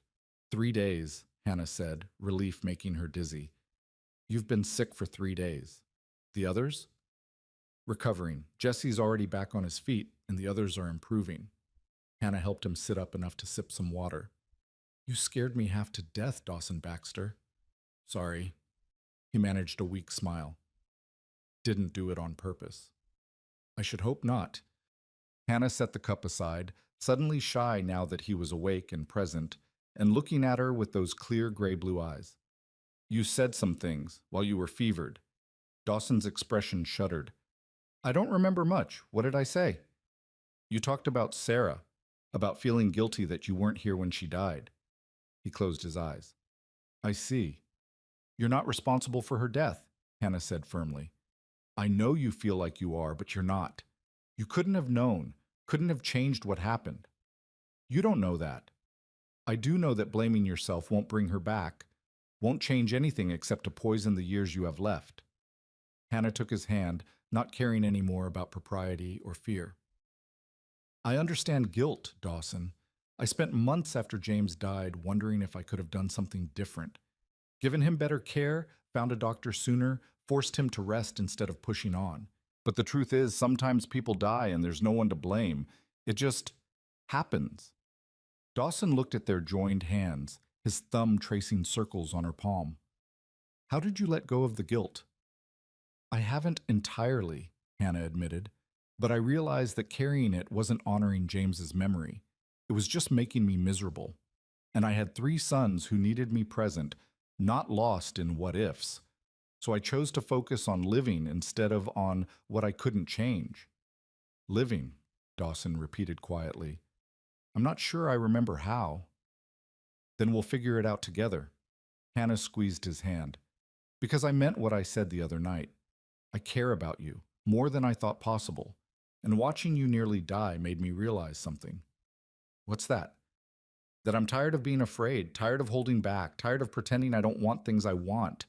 She took a shaky breath. "So yes, Dawson, my answer is yes. You can court me, if the offer still stands." Dawson stared at her like she'd just told him the sun had risen in the west. "You mean it?" "I mean it. Even though I'm a broken widower with a pile of guilt and a ranch that demands everything I have." "Even though," Hannah confirmed, "because you're also kind and patient and good with my boys, because you make me feel like I matter, like I'm more than just someone struggling to survive." Her voice dropped to a whisper. "Because when I thought I might lose you, it felt like losing air." Dawson lifted their joined hands and pressed a kiss to her knuckles, his eyes never leaving hers. "I promise you, Hannah Crawford, I will do everything in my power to be worthy of that." "You already are," Hannah said. "You have been from the start. I was just too scared to see it." "And now?" "Now I'm still scared," she admitted, "but I'm choosing hope anyway, choosing to believe that maybe we've both earned a second chance at happiness." Dawson pulled her closer, until she was perched on the edge of his bed, their faces inches apart. "Then let's take that chance together. Build something new from all our broken pieces." "Together," Hannah agreed, and when he kissed her, soft and gentle and full of promise, she felt something inside her finally, truly begin to heal. The kiss lingered in Hannah's mind for days afterward, gentle as it had been. She'd returned to her cabin that morning with her heart full of equal parts terror and joy, unsure which would win out. But when she'd told her boys, carefully, watching their faces for any sign of distress, that Mr. Baxter had asked permission to court her and she'd said yes, their reactions had swept away any lingering doubt. Samuel had whooped and thrown his arms around her waist. Noah had grinned so wide she thought his face might split. And Elijah, her serious eldest who carried too much on his young shoulders, had simply nodded and said, "Good. He makes you smile, Mama. We like it when you smile." That had undone her completely. She'd gathered all 3 of them close and let herself cry. Not from sorrow this time, but from relief and gratitude and the overwhelming realization that they were going to be all right. More than all right. They were going to be happy. The ranch hands recovered from the influenza one by one, returning to their duties with the sheepish gratitude of men who'd been well cared for. Dawson regained his strength more slowly, chafing at the forced rest, but obeying Mrs. Abernathy's stern orders to take it easy. Hannah brought him books and sat with him in the evenings, talking about everything and nothing, learning the rhythms of each other's thoughts. She learned that he'd lost his mother when he was 8, taken by pneumonia during a brutal winter, that his father had been a hard man, demanding but fair, who'd built the Circle B from nothing and expected his son to do the same. That Dawson had loved Sarah with the intense, all-consuming passion of a young man who'd never known real loss, and her death had shattered something fundamental in him. I stopped believing good things could last, he told her one evening as they sat on the porch, watching the sun paint the mountains purple and gold. Sarah and the baby dying like that. It felt like punishment for being too happy, like I'd been foolish to think I deserved joy. Hannah understood that bone deep. After James died, I felt the same way. Every good moment felt borrowed, like it would be snatched away the moment I started to trust it. Do you still feel that way? Hannah considered, watching her boys play in the yard below. Samuel was chasing chickens while Noah tried to teach him to throw a rope the way Charlie had shown him. Elijah sat on the corral fence, one of Dawson's ranch cats in his lap, looking more at peace than she'd seen him in months. Sometimes, she admitted, but less than I did. Being here, having purpose, watching my boys thrive, it's teaching me that good things can last if you tend them carefully. Like a garden, Dawson mused. Exactly like a garden. You plant seeds, water them, pull the weeds, protect them from frost. And if you're diligent and lucky, you get something beautiful. She glanced at him. We're planting something, aren't we? You and me? I hope so. Dawson reached for her hand, a gesture that was becoming natural between them. I want to do this right, Hannah. Court you properly. Show you that you can trust me with your heart. You've already shown me that, Hannah said softly. From the moment you invited us into your home during that storm, you've been showing me. Still, there's a difference between offering shelter to someone in need and this. What we're building. I want you to be sure. Want your boys to be sure. Want there to be no doubt that when, this becomes something permanent, it's because we all chose it freely. The when sent warmth flooding through Hannah's chest. He saw a future with them. Not just a possibility, but a certainty. Then court me properly, she said, squeezing his hand. I'd like that. So Dawson courted her with the patient thoroughness he brought to everything. He left wildflowers on the schoolhouse steps when they started blooming in early April. He carved a wooden doll for Samuel and found a book on horsemanship for Elijah. He helped Noah build a fort in the barn loft, sacrificing a Saturday afternoon to hammer boards and brace posts while the boy chattered excitedly about his plans. He took Hannah on walks around the ranch, showing her the land he loved, explaining the rhythms of cattle and seasons and weather. They rode out to the high meadow one Sunday afternoon, just the two of them, and sat on a rocky outcropping watching the ranch spread out below like a kingdom. This land gets in your blood, Dawson said. My father always said that once you've ranched in Colorado, nowhere else feels like home. You start to need the mountains like you need air. I'm beginning to understand that, Hannah replied. She'd been watching an eagle circle lazily overhead, but now she turned to look at Dawson. When I first came here, everything felt foreign. The altitude, the dryness, the way the weather changes in minutes. But now I can't imagine being anywhere else. Because of the land, or because of what the land represents? Hannah smiled. Both. The land is beautiful, harsh, demanding. It requires everything you have, but it also gives back in ways I never expected. Purpose, community, a place to belong. And me? Dawson asked quietly. Do I factor into that feeling? You know you do. Hannah felt her cheeks warm. Even after weeks of courtship, intimacy still made her shy. You're the reason all of this is possible. Without you, you would have found another way, Dawson interrupted. You're too stubborn and too strong to do otherwise. But I'm glad you didn't have to. Glad you're here with me instead of somewhere else, struggling alone. He leaned in then and kissed her, slow and sweet. and Hannah felt the last of her reservations crumble. This was right. This man, this land, this life they were building together, it was all undeniably, perfectly right. When they returned to the ranch that evening, they found Mrs. Abernathy waiting with a knowing smile and a pot roast that filled the house with mouth-watering smells. The boys were already seated at the table, faces scrubbed clean, manners on display. They insisted on waiting for you, Mrs. Abernathy said, her eyes twinkling. Said it wouldn't be proper to eat without everyone present. Hannah felt a swell of love for her sons, for their attempts to be grown up and proper, to show Dawson they could be a real family. Over supper, conversation flowed easily. Samuel told an elaborate story about the chicken that had pecked his hand. Noah demonstrated the rope trick Charlie had finally helped him master. Elijah asked intelligent questions about the spring roundup that was approaching. And Dawson answered each question with patience and interest, drawing the boys out, making them laugh, treating them like they mattered. Hannah watched it all with her heart so full she thought it might burst. This, she thought, this is what family is supposed to feel like. After the boys were in bed that night, Hannah and Dawson sat on her cabin's small porch, watching stars emerge in the darkening sky. The air was cool but not cold, carrying the promise of true spring. I've been thinking, Dawson said, about what comes next, for us. Hannah's pulse quickened. What do you mean? I mean, I want to marry you, Hannah. Not today, not tomorrow, but soon. When you're ready. When we're both sure. He turned to face her fully. I know it's only been a few months since James died.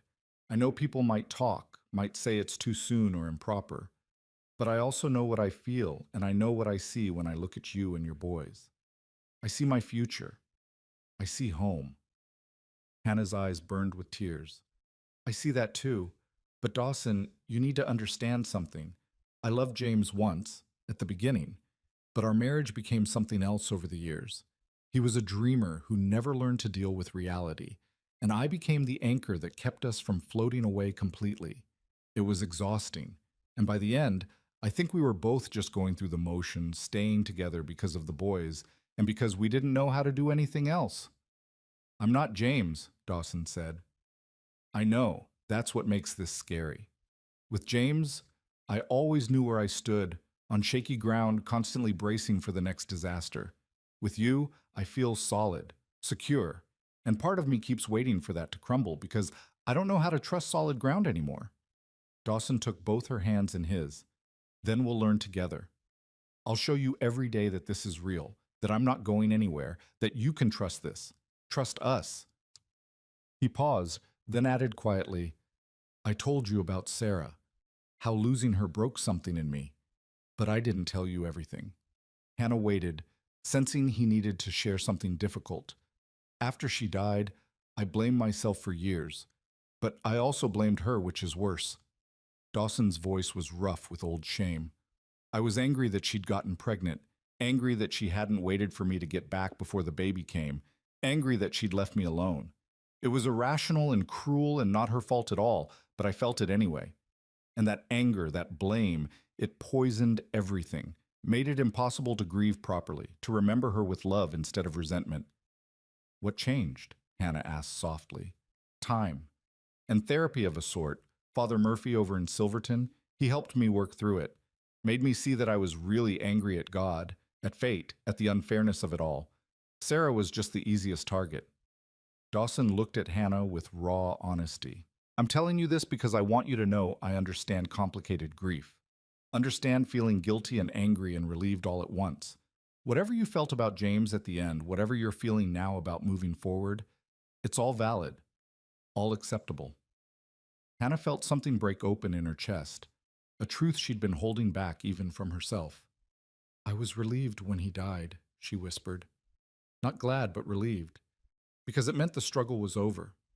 No more watching him fail at another scheme, no more scraping by on false promises, no more pretending I believed in dreams I knew would never come true. I was relieved, and then I felt like a monster for feeling that way. You're not a monster, you're human. Dawson squeezed her hands. And you're free now, free to build a life that isn't based on someone else's broken dreams. A life with you, Hannah said, testing the words. A life with me, if you want it. I do want it. The certainty in her voice surprised even herself. I'm still scared, still learning to trust solid ground. But I want this. Want you. Want the life we could build together. Dawson smiled then, wide and genuine, and Hannah realized she'd rarely seen him smile like that, unguarded and full of joy. Then let's build it.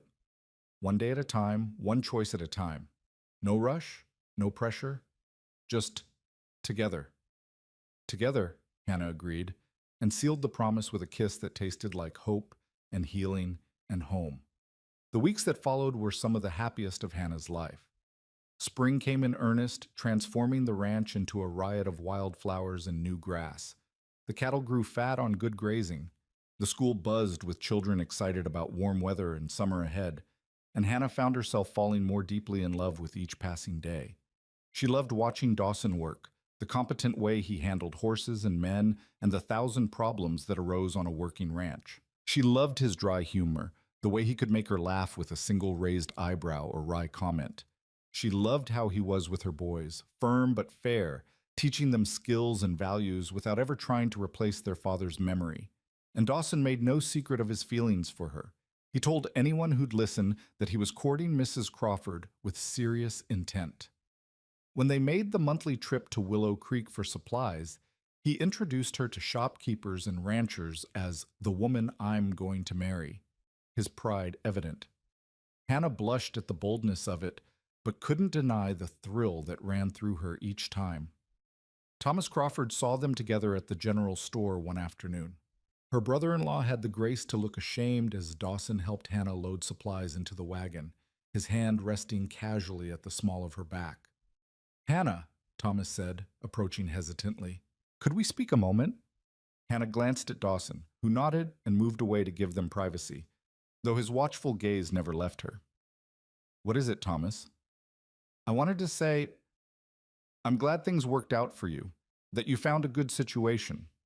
Thomas twisted his hat in his hands. I heard Baxter's courting you. That true? It is. That's good. He's a decent man. Does well for himself. Thomas paused, then added quietly, I'm sorry, Hannah, for how I treated you when you first came. Martha's been after me about it for months, saying I should have helped more. She was right. Hannah studied her brother-in-law's face, seeing genuine remorse there. Part of her wanted to hold on to her anger, to make him feel the rejection she'd felt. But anger was exhausting, and she had better things to do with her energy. You gave me money when I needed it, she said finally. That helped more than you know. And if you hadn't turned me away, I wouldn't have gone to the Circle B. Wouldn't have found Dawson. So maybe things worked out the way they were supposed to. That's generous of you. It's not generosity, it's just letting go. Hannah glanced at Dawson, who was examining harnesses with the deliberate focus of someone pretending not to eavesdrop. I'm building a new life, Thomas. One that doesn't have room for old grudges. So I forgive you, if that's what you're asking for. And I wish you and your family well. Thomas's relief was palpable. Thank you. And Hannah, James would be glad you found someone good, for what that's worth. Hannah nodded, not trusting her voice, and Thomas tipped his hat and walked away. Dawson returned immediately, his eyes searching her face. You all right? I am. And she was. The encounter that would have devastated her months ago now felt like closing a chapter, not reopening a wound. Let's go home.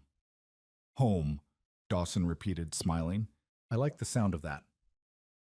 As they rode back to the ranch, Hannah reflected on how much had changed since that desperate day when she'd stood in Willow Creek with nowhere to go. She'd been so lost then, so frightened. Now she knew exactly where she belonged. One evening in late May, Dawson asked Hannah to join him in the ranch office after supper. She found him standing by the window, looking out at the land painted gold by the setting sun. You wanted to see me? She asked. I did. Dawson turned, and Hannah saw something in his expression that made her pulse quicken. Nervousness, excitement, determination all mixed together. I have something for you and your boys, actually. He handed her a folder of official-looking documents. Hannah opened it, scanning the legal language, trying to make sense of what she was reading. "These are deeds," she said slowly. "For land?" "For 40 acres on the eastern edge of the ranch," Dawson confirmed. "It's good land with water access and timber. I had my lawyer draw up the papers to put it in your name, yours and your son's." Hannah stared at him, unable to process what he was saying. "I don't understand. Why would you—" "Because I want you to have security," Dawson said. "Independent of me, independent of our relationship. If something happened to me, if things didn't work out between us, if you ever needed to leave, you'd have land of your own. Property no one could take from you. Your boys would have an inheritance." "But Dawson, this is too much." "It's not enough," he interrupted. "Hannah, you came here with nothing. You've worked hard, built a life, earned every bit of respect you have. But I need you to know that you're not dependent on my goodwill or our relationship working out. You're an independent woman with property and rights. Whatever you choose to do, stay with me, marry me, leave, you're choosing it freely, not because you have no other options." Hannah felt tears streaming down her face. The generosity of it, the thoughtfulness, the sheer rightness of understanding what she needed most, security, independence, the knowledge that she'd never be desperate again, overwhelmed her completely. "How?" she whispered. "How did you know this was what I needed?" "Because I know you," Dawson said simply. "Know that your worst fear is being helpless again, being at someone else's mercy. This way, you'll never have to be." He crossed to her, gently wiping away her tears. "Say you'll accept it, please." "I accept it," Hannah said through her tears. "Thank you doesn't seem like enough. But thank you for understanding, for seeing me so clearly." "I see you," Dawson agreed. "All of you. The strength and the fear, the pride and the vulnerability. And I love all of it, Hannah. I love you." It was the first time he'd said those words. Hannah felt them settle into her chest like warmth, like sunlight, like coming home after a long journey. "I love you too," she whispered. "I think I have for a while now. I was just too scared to say it." Dawson kissed her then, deep and thorough, and Hannah kissed him back with all the love and gratitude and hope she'd been holding inside. When they finally broke apart, both breathless, Dawson rested his forehead against hers. "Marry me," he said. "Not someday. Not when you're ready. Now. Soon. Let's start building our future for real." "Yes," Hannah said without hesitation. "Yes, I'll marry you." They decided on a Christmas wedding, giving Hannah time to feel settled in her decision and allowing the boys to fully adjust to the idea of Dawson becoming their stepfather. The announcement delighted everyone. Mrs. Abernathy immediately began planning the celebration. The ranch hands congratulated Dawson with knowing grins, and the children at school peppered Hannah with excited questions about the wedding. Her boys took the news with varying reactions. Samuel was thrilled at the prospect of Dawson officially becoming his father. Noah worried about practical details like where they'd live and whether he'd have to change his name. And Elijah, after digesting the information quietly for a day, sought Hannah out for a private conversation. "Mama, he said, his young face serious, "are you happy? Really happy?" Hannah pulled her eldest son into a hug. "I am, sweetheart, happier than I've been in years. And Mr. Baxter, Dawson, he's good to you. Not like—" Elijah trailed off, unwilling to criticize his late father, but clearly needing reassurance. "He's very good to me," Hannah said firmly. "He listens when I talk. He respects my opinions. He never makes me feel small or foolish. And Eli, he'll never try to replace your father. He knows James was your pa, and he respects that. He just wants to be someone you can count on." "I like him," Elijah admitted. "He teaches me things and doesn't get mad when I ask too many questions. And he makes you smile the way you used to before Pa got sick." "Then you approve?" "I approve." Elijah managed a small smile. "We're going to be a real family, aren't we? Not just people living in the same place, but a real family." "We already are a real family," Hannah said. "The wedding just makes it official." As summer rolled into fall, Hannah threw herself into preparations. She sewed a new dress with Mrs. Abernathy's help, simple but elegant in deep blue wool. She taught her boys how to tie proper neckties and stand still during fittings for their new suits. She worked with the ranch cook to plan a feast that would feed the neighboring families they'd invited to celebrate. And through it all, Dawson was a steady, loving presence. He didn't disappear into wedding planning stress or try to control every detail. Instead, he supported Hannah's choices, offered opinions when asked, and made sure she knew that the wedding was just one day. What mattered was the life they'd build afterward. One crisp October evening, as they sat together on the porch, watching the aspen trees turn gold in the hills, Dawson pulled a small box from his pocket. "I have something else for you," he said. "Been waiting for the right moment." Hannah opened the box to find a delicate silver locket on a fine chain. She lifted it out, admiring the intricate engraving on the front, and opened the clasp. Inside were three small photographs. Her three sons, their faces captured perfectly, looking happy and healthy and loved. "The traveling photographer came through last month," Dawson explained. "I commissioned portraits of the boys as a surprise, but look at the other side." Hannah turned the locket over. The opposite interior was empty, ready for another photograph. "That's for whatever the future holds," Dawson said softly. "Maybe a picture of us together, maybe another child someday, if we're blessed with one. Maybe just a reminder of something important. But I wanted you to have it, your boys with you always, close to your heart, with room for more love to come." Hannah couldn't speak past the lump in her throat. The thoughtfulness of it, the way he'd included her sons while also acknowledging the possibility of a shared future, undid her completely. She fastened the locket around her neck, feeling the slight weight of it settle against her chest. "It's perfect," she whispered. "You're perfect." "I'm not perfect," Dawson said with a laugh. "I'm stubborn and set in my ways, and I spend too much time worrying about cattle prices. But I'm perfect for you, maybe. And you're perfect for me. That's what matters." "Perfect for each other," Hannah agreed. She leaned against him, his arm coming around her shoulders, and they sat in comfortable silence as the sun painted the sky in shades of orange and pink. This was home, Hannah thought. Not the ranch, not the cabin, not any physical place. Home was this feeling of being seen and valued and loved, of building something meaningful with someone who understood both her strength and her scars, of knowing that whatever came next, she wouldn't face it alone. "Tell me about Christmas," she said after a while. "What traditions does the ranch have?" "Not many," Dawson admitted. "It's usually just a quiet day. Mrs. Abernathy makes a special dinner, the hands get the day off, and I usually spend it thinking about Sarah and feeling melancholy." He paused. "But this year will be different. This year we'll have a wedding, a celebration, new traditions to start."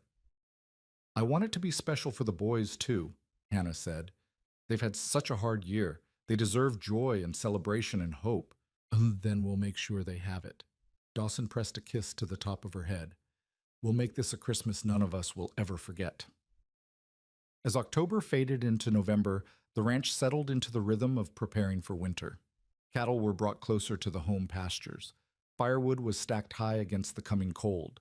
The school closed for a week so families could focus on preparations, and Hannah used the time to finalize wedding plans and help Mrs. Abernathy with preserving and canning. The boys grew more excited as the wedding approached. Samuel talked about it constantly, asking questions about the ceremony and the party and whether there would be cake. Noah helped Dawson with extra chores, determined to prove he could be useful. And Elijah, in a gesture that made Hannah's eyes well up, asked if he could give her away at the wedding. "Pa would want me to," he said seriously, "since he can't be here to do it himself." "I think that's exactly what he'd want," Hannah agreed, pulling her son close. "I'd be honored to have you give me away." The first snow came in mid-November, a gentle dusting that made everything look clean and new.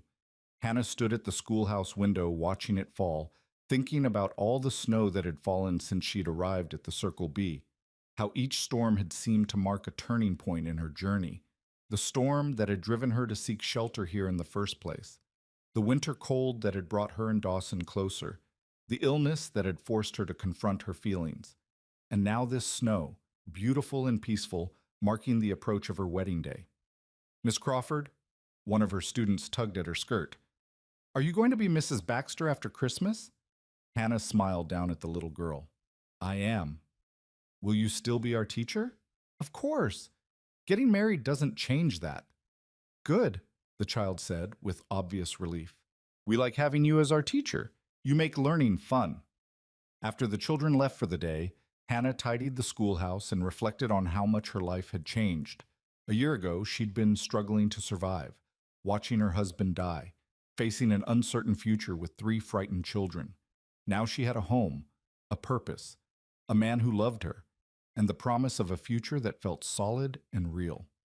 She touched the locket at her throat, feeling the outline of her son's faces through the silver. Whatever came next, they'd face it together. Her boys, Dawson, and the family they were choosing to become. As she walked back to the main house through the gently falling snow, Hannah saw Dawson on the porch waiting for her. He held out his hand as she climbed the steps, pulling her close against the cold. Ready for this? He asked softly. More than ready, Hannah replied. I've been ready for a while now. Just took me time to realize it. Then let's finish this journey, Dawson said. Let's make this official and start our life together properly. Our life together, Hannah repeated, testing the words. They felt right. They felt like coming home after a long exile, like finding solid ground after drifting. They felt like the beginning of something beautiful and lasting and true. Our life together, Dawson confirmed and kissed her as the snow fell around them, blessing their future with soft white benediction. December arrived with clear, cold days that made everything sparkle like the world had been dipped in diamond dust. Hannah woke on the morning of her wedding, New Year's Day, 1880, to find frost patterns on the window that looked like lace, intricate and beautiful. She lay in bed for a moment, letting the reality wash over her. Today she would marry Dawson Baxter. Today she would become not just Hannah Crawford, widow and survivor, but Hannah Crawford Baxter, wife and partner in building a life she'd never dared dream possible. The past weeks had been a whirlwind of preparation and anticipation. The ranch had transformed under Mrs. Abernathy's determined direction, with evergreen boughs decorating the main house and candles ready to light when evening came.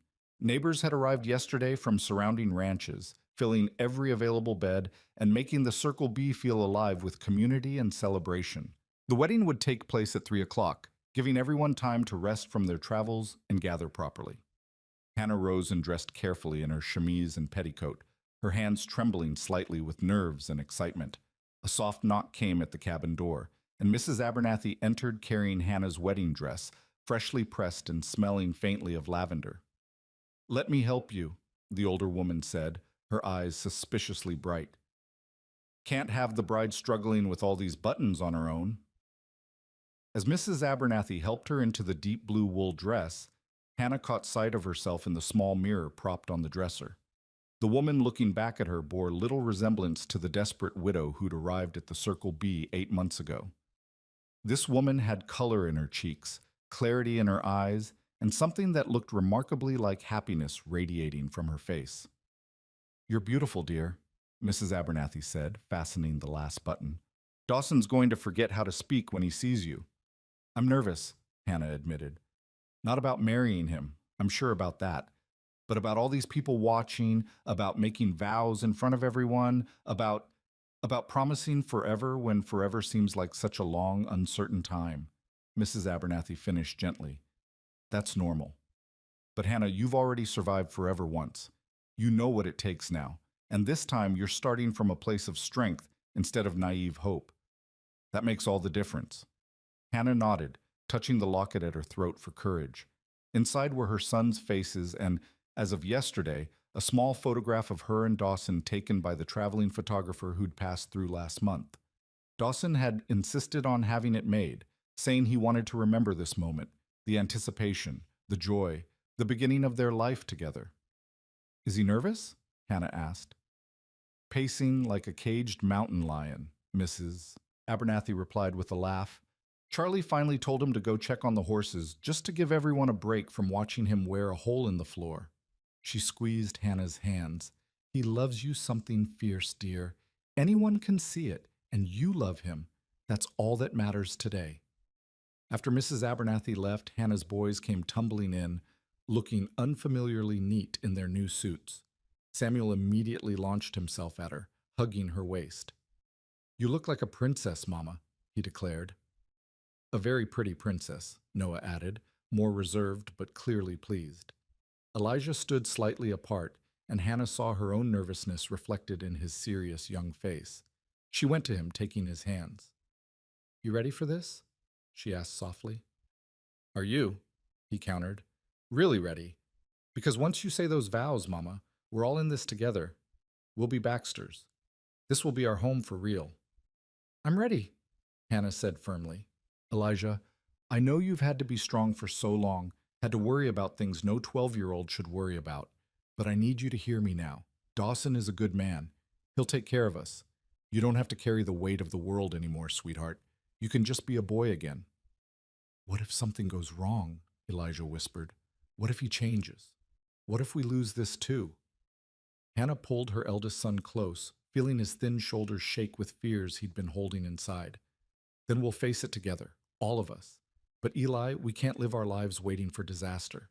I tried that for years, and all it did was make me miserable. At some point, you have to choose to trust, to hope, to believe that good things can last if you tend them carefully. Elijah pulled back, swiping at his eyes. Pa used to make promises he didn't keep. How do I know Dawson's promises are different? Because Dawson's already kept the promises that matter most, Hannah said. He promised us shelter, and he's given us a home. He promised honest work, and he's given me purpose. He promised respect, and he's shown it every single day. The wedding vows are just making official what's already true, that we're a family, chosen and built on something solid.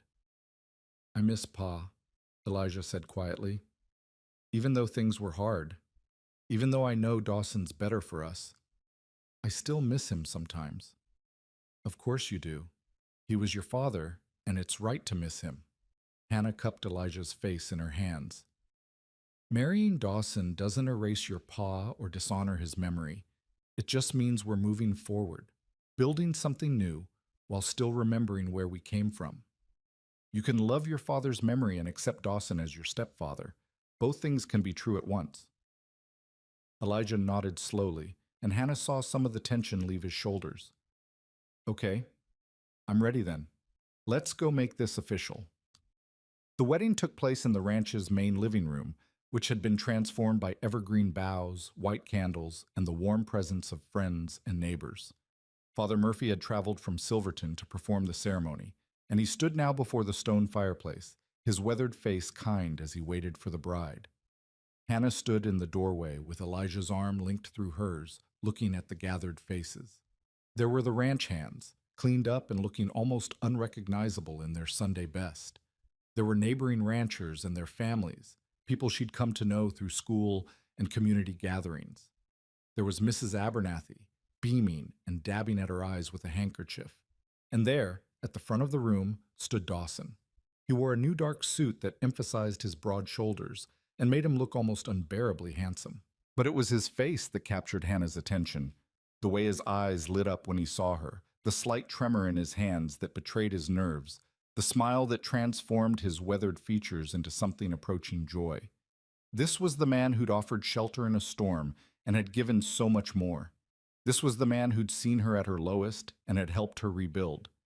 This was the man who loved her sons as if they were his own, and who'd given her the security of land and independence even as he'd asked for her heart. This was the man she was choosing, freely and fully, to spend the rest of her life with. Elijah walked her forward with solemn dignity, and when they reached the front, he carefully placed her hand in Dawson's. The gesture was deliberate, ceremonial, her eldest son giving his blessing, acknowledging the transfer of responsibility while also recognizing that Hannah was choosing this for herself. Take care of her, Elijah said quietly, so only Dawson could hear. Take care of all of us. I will, Dawson promised, his voice rough with emotion. I swear it. Elijah nodded and stepped back to stand with his brothers, who were watching with wide eyes and barely contained excitement. Father Murphy began the ceremony, his voice carrying the weight of countless weddings performed over decades of ministry. Hannah heard the familiar words, love, honor, cherish, for better or worse, in sickness and health. But this time, they felt different. Not like empty promises or naive hopes, but like a genuine commitment between two people who understood exactly what they were undertaking. Dawson Baxter, Father Murphy said. Do you take this woman to be your lawfully wedded wife? To love her, comfort her, honor and keep her, in sickness and health, in sorrow and joy, forsaking all others, as long as you both shall live? I do, Dawson said, his eyes never leaving Hannah's face. With everything I am, I do. And Hannah Crawford, do you take this man to be your lawfully wedded husband, to love him, comfort him, honor and keep him, in sickness and health, in sorrow and joy, forsaking all others, as long as you both shall live? Hannah felt the weight of the moment settle over her, the significance of this choice, this commitment, this leap of faith into an uncertain future. But when she looked at Dawson, at his steady strength and patient love, the uncertainty faded. This was right. This was real. This was home. I do, she said clearly. With everything I am, I do. They exchanged rings, simple gold bands that Dawson had ordered from Denver months ago, waiting for this moment. As he slid the ring onto her finger, his hands were gentle but sure, and Hannah felt the physical weight of the commitment settling into place alongside the emotional one. By the power vested in me, Father Murphy said with a smile, I now pronounce you husband and wife. Dawson, you may kiss your bride. Dawson cupped Hannah's face in his hands, his thumbs brushing away tears she hadn't realized were falling, and kissed her softly. It was a promise and a beginning, tender and filled with hope. The room erupted in applause and cheers, but Hannah barely heard it. All she could focus on was Dawson's smile, the way he looked at her like she was the most precious thing in his world. Hello, wife, he murmured against her lips. Hello, husband, Hannah replied, testing the words. They fit perfectly. The celebration that followed was joyous and loud, filled with music and laughter and more food than Hannah had seen in one place in years. Mrs. Abernathy had outdone herself with a feast that included roasted beef, potatoes, fresh bread, vegetables from the root cellar, and a magnificent cake that made Samuel's eyes go wide with delight. Hannah moved through the party in a daze of happiness, accepting congratulations and well wishes from neighbors who'd become friends. Thomas Crawford and his wife Martha had come, and Thomas pulled Hannah aside during the festivities. I'm happy for you, he said awkwardly. Truly. Baxter's a good man, and you deserve good things after everything. Thank you, Thomas. That means a lot. Hannah found she bore no resentment toward her brother-in-law anymore. His rejection had hurt terribly at the time, but it had also pushed her toward this life, this man, this happiness. You and Martha are welcome to visit any time. The boys should know their uncle and aunt. Martha, standing nearby, burst into tears and hugged Hannah tightly. I wanted to help you so badly that day, she whispered, but Thomas was so set against it, and I didn't know how to change his mind. I'm so sorry. It's in the past, Hannah said gently. Let's focus on moving forward. Let's be family now, the way we should have been all along. As evening fell and the party showed no signs of slowing, Dawson found Hannah and pulled her aside onto the porch. The night was cold but clear, stars scattered across the sky like salt spilled on black velvet. They could hear the celebration continuing inside, music and laughter and the sounds of community, but out here it was quiet, intimate, theirs. Happy? Dawson asked, wrapping his coat around her shoulders. Completely, Hannah said, leaning into his warmth. I keep thinking I should pinch myself to make sure this is real. It's real. Dawson turned her to face him, his hands resting on her waist. You're my wife now, Hannah Baxter. We're bound together, legal and proper. You and me and your boys, our boys. We're a family. Our boys, Hannah repeated, loving the sound of it. Dawson, I need you to know something. I'm not coming to this marriage as some grateful woman who owes you everything. I'm coming as your equal, your partner. What we build together, we build as a team. I wouldn't want it any other way, Dawson said seriously. I don't need a grateful wife, Hannah.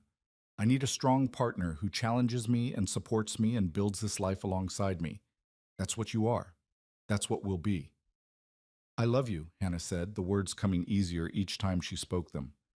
I love your strength and your kindness and the way you never made me feel less than for needing help.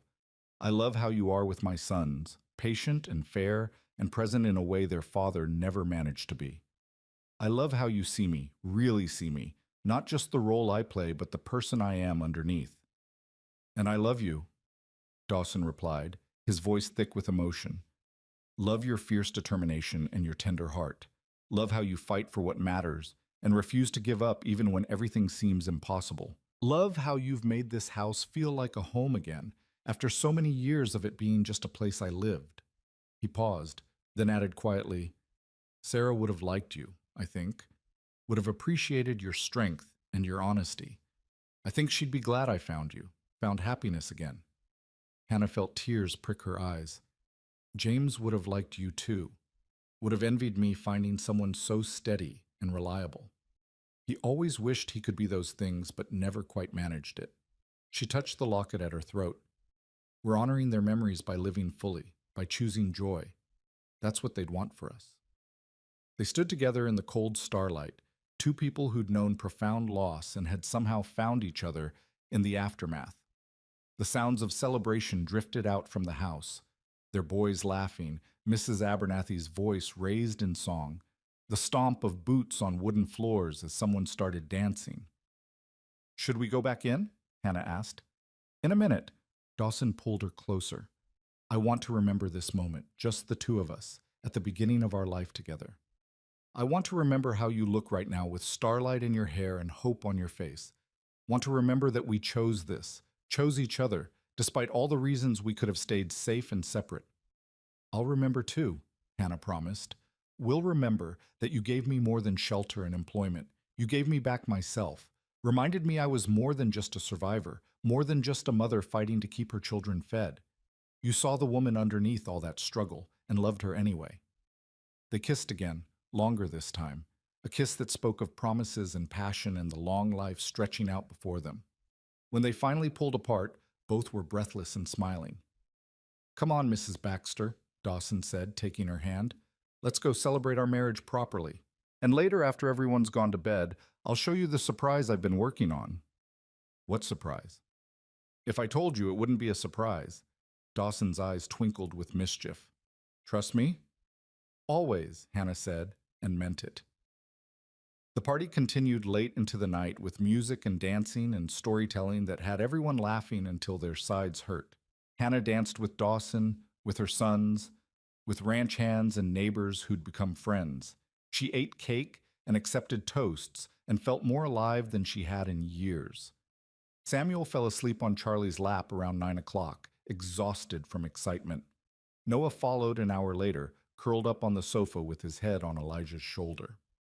Only Elijah remained awake as the party wound down, helping clear dishes and watching the adults with the solemn interest of a boy on the cusp of understanding grown-up matters.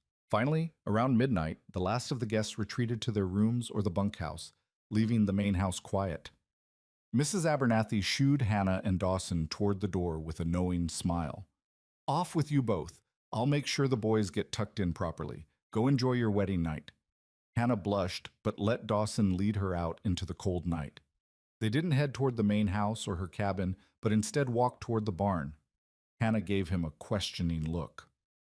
The surprise is in here, Dawson explained, pushing open the barn door. Inside, lamplight glowed warm and golden, but it wasn't coming from the main barn area. It was coming from what had been the old tack room. Dawson led Hannah there and opened the door with a flourish.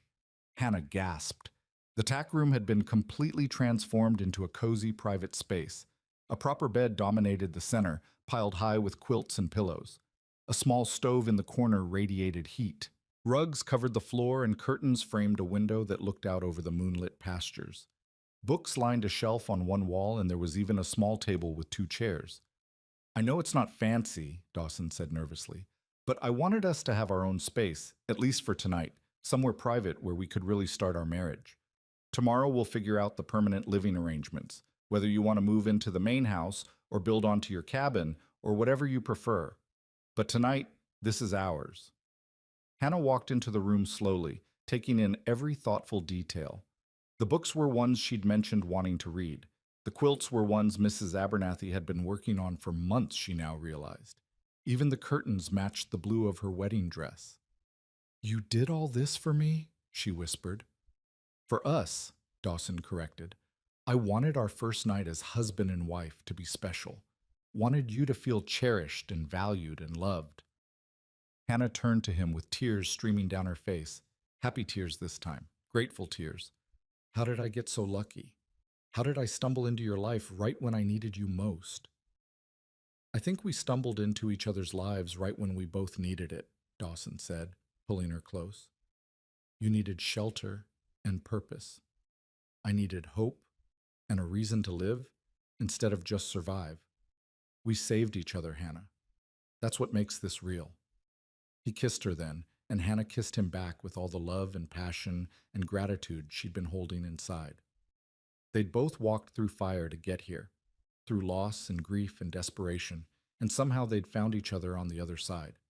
Found healing in shared understanding, found strength in mutual respect, found love in the most unexpected of places. When morning came, Hannah woke wrapped in her husband's arms, warm and safe and happier than she'd ever imagined possible. Pale winter light filtered through the curtains, painting everything in soft gold. She could hear the sounds of the ranch waking up outside, horses nickering, the ranch hands starting their day, Mrs. Abernathy's voice calling the boys to breakfast. Her boys. Their boys now. Good morning, wife, Dawson murmured against her hair. Good morning, husband. Hannah smiled against his chest. What happens now? Now we live, Dawson said simply. We work the ranch and raise the boys and build the life we want. Nothing magical, nothing extraordinary, just us, together, making choices and facing challenges and finding joy in the everyday. That sounds perfect, Hannah said. And it did. After years of chasing impossible dreams with James, after months of desperate survival, the idea of simply living, building something steady and real, felt like the greatest gift imaginable. They dressed and made their way to the main house, where breakfast was already underway. Mrs. Abernathy had outdone herself again with pancakes and bacon and eggs that made the whole kitchen smell like heaven. The boys were gathered around the table, still in their nightshirts, hair mussed from sleep. Mama! Samuel launched himself at Hannah the moment she walked in. You're married now. You're really married. I really am, Hannah confirmed, scooping him up. Which means Dawson is officially your stepfather now. What do you think about that? I think it's good, Samuel said seriously. Can I call him Pa? Hannah looked at Dawson, who nodded with suspiciously bright eyes. If that's what you want to call me, I'd be honored, he told Samuel. Then Pa it is, Samuel declared, and wiggled down to return to his breakfast. Noah was more reserved, but clearly pleased, while Elijah studied Dawson with that serious expression he got when he was thinking hard about something important. Mr. Dawson, Elijah started. You can call me whatever you're comfortable with, Dawson interrupted gently. Dawson, Mr. Baxter, or eventually Pa, if that feels right. There's no rush, no pressure. I think I'll stick with Dawson for now, Elijah said, but I wanted to say thank you for taking care of Mama, for taking care of us. I know we're not your blood children, but you're mine now, Dawson said firmly. Blood or not, you're mine, all three of you, and I'll do everything in my power to give you a good life, to teach you what I know, to be someone you can count on. That's my promise to you boys, same as it is to your mother. Elijah nodded, satisfied, and returned to his breakfast. But Hannah saw the relief on his face, the loosening of tension he'd been carrying for far too long. After breakfast, the guests began departing, heading back to their own ranches and lives. Hannah stood on the porch with Dawson, waving goodbye to neighbors who'd become friends, feeling the satisfaction of community and belonging. Thomas and Martha were among the last to leave. Take care of yourself, Hannah, Martha said, hugging her tightly. And come visit us sometime. The children would love to know their cousins. We will, Hannah promised. Families should stay connected. After everyone had gone and the ranch settled back into its normal rhythm, Dawson called a family meeting in the main house. He, Hannah, and the three boys gathered in the living room, the winter sun streaming through the windows. Now that your mother and I are married, Dawson began, we need to make some decisions about how we want to live. The cabin is yours by right. It was part of your mother's employment agreement. But there's plenty of room in this house, and I'd like us all to be together under one roof if you're amenable. What do you boys think? Could we each have our own room? Noah asked hopefully. You could, Dawson confirmed. There are 4 empty bedrooms upstairs. You each could have your own space. I vote for moving into the big house, Samuel said immediately. It's warmer and has more room to play when it's cold outside. Elijah? Hannah prompted. Her eldest son considered carefully. Will we still own the cabin? Still have it as ours? Absolutely, Dawson said. In fact, as you boys get older, one of you might want to use it. When you're grown and starting out on your own, you'll have that space. Then I think we should move into the main house, Elijah decided. Be a real family all together. Real family it is, Hannah said, her heart full. When should we move our things? No rush, Dawson said. Take your time, settle in at your own pace. This is your home now, all of it. You get to decide how to make it yours. Over the following weeks, they settled into new rhythms. The boys moved into the main house, each claiming a bedroom and slowly personalizing their spaces. Hannah consolidated her teaching materials and personal belongings, marveling at how much more spacious everything felt. She and Dawson took over the large bedroom on the second floor, and Mrs. Abernathy moved to a smaller room on the first floor that she declared much more sensible for a woman my age with complaining knees.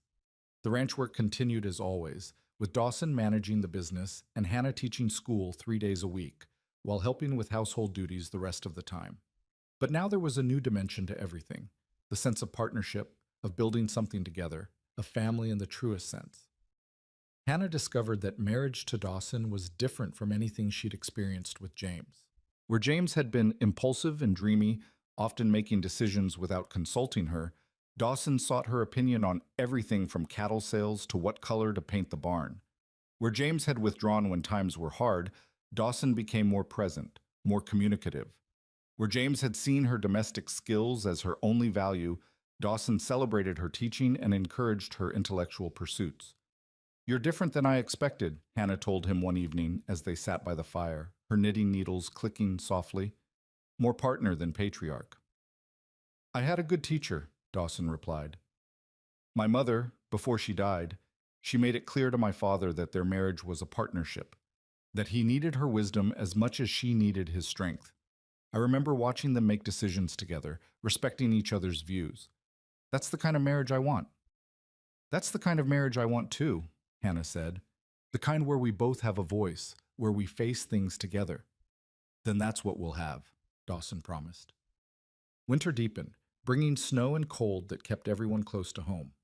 The school closed for a few weeks during the worst of it, and Hannah used the time to catch up on mending and planning lessons for spring. The boys thrived, growing stronger and more confident with each passing day. Samuel lost a tooth and was convinced the tooth fairy would leave him something extra special because I live on a ranch now.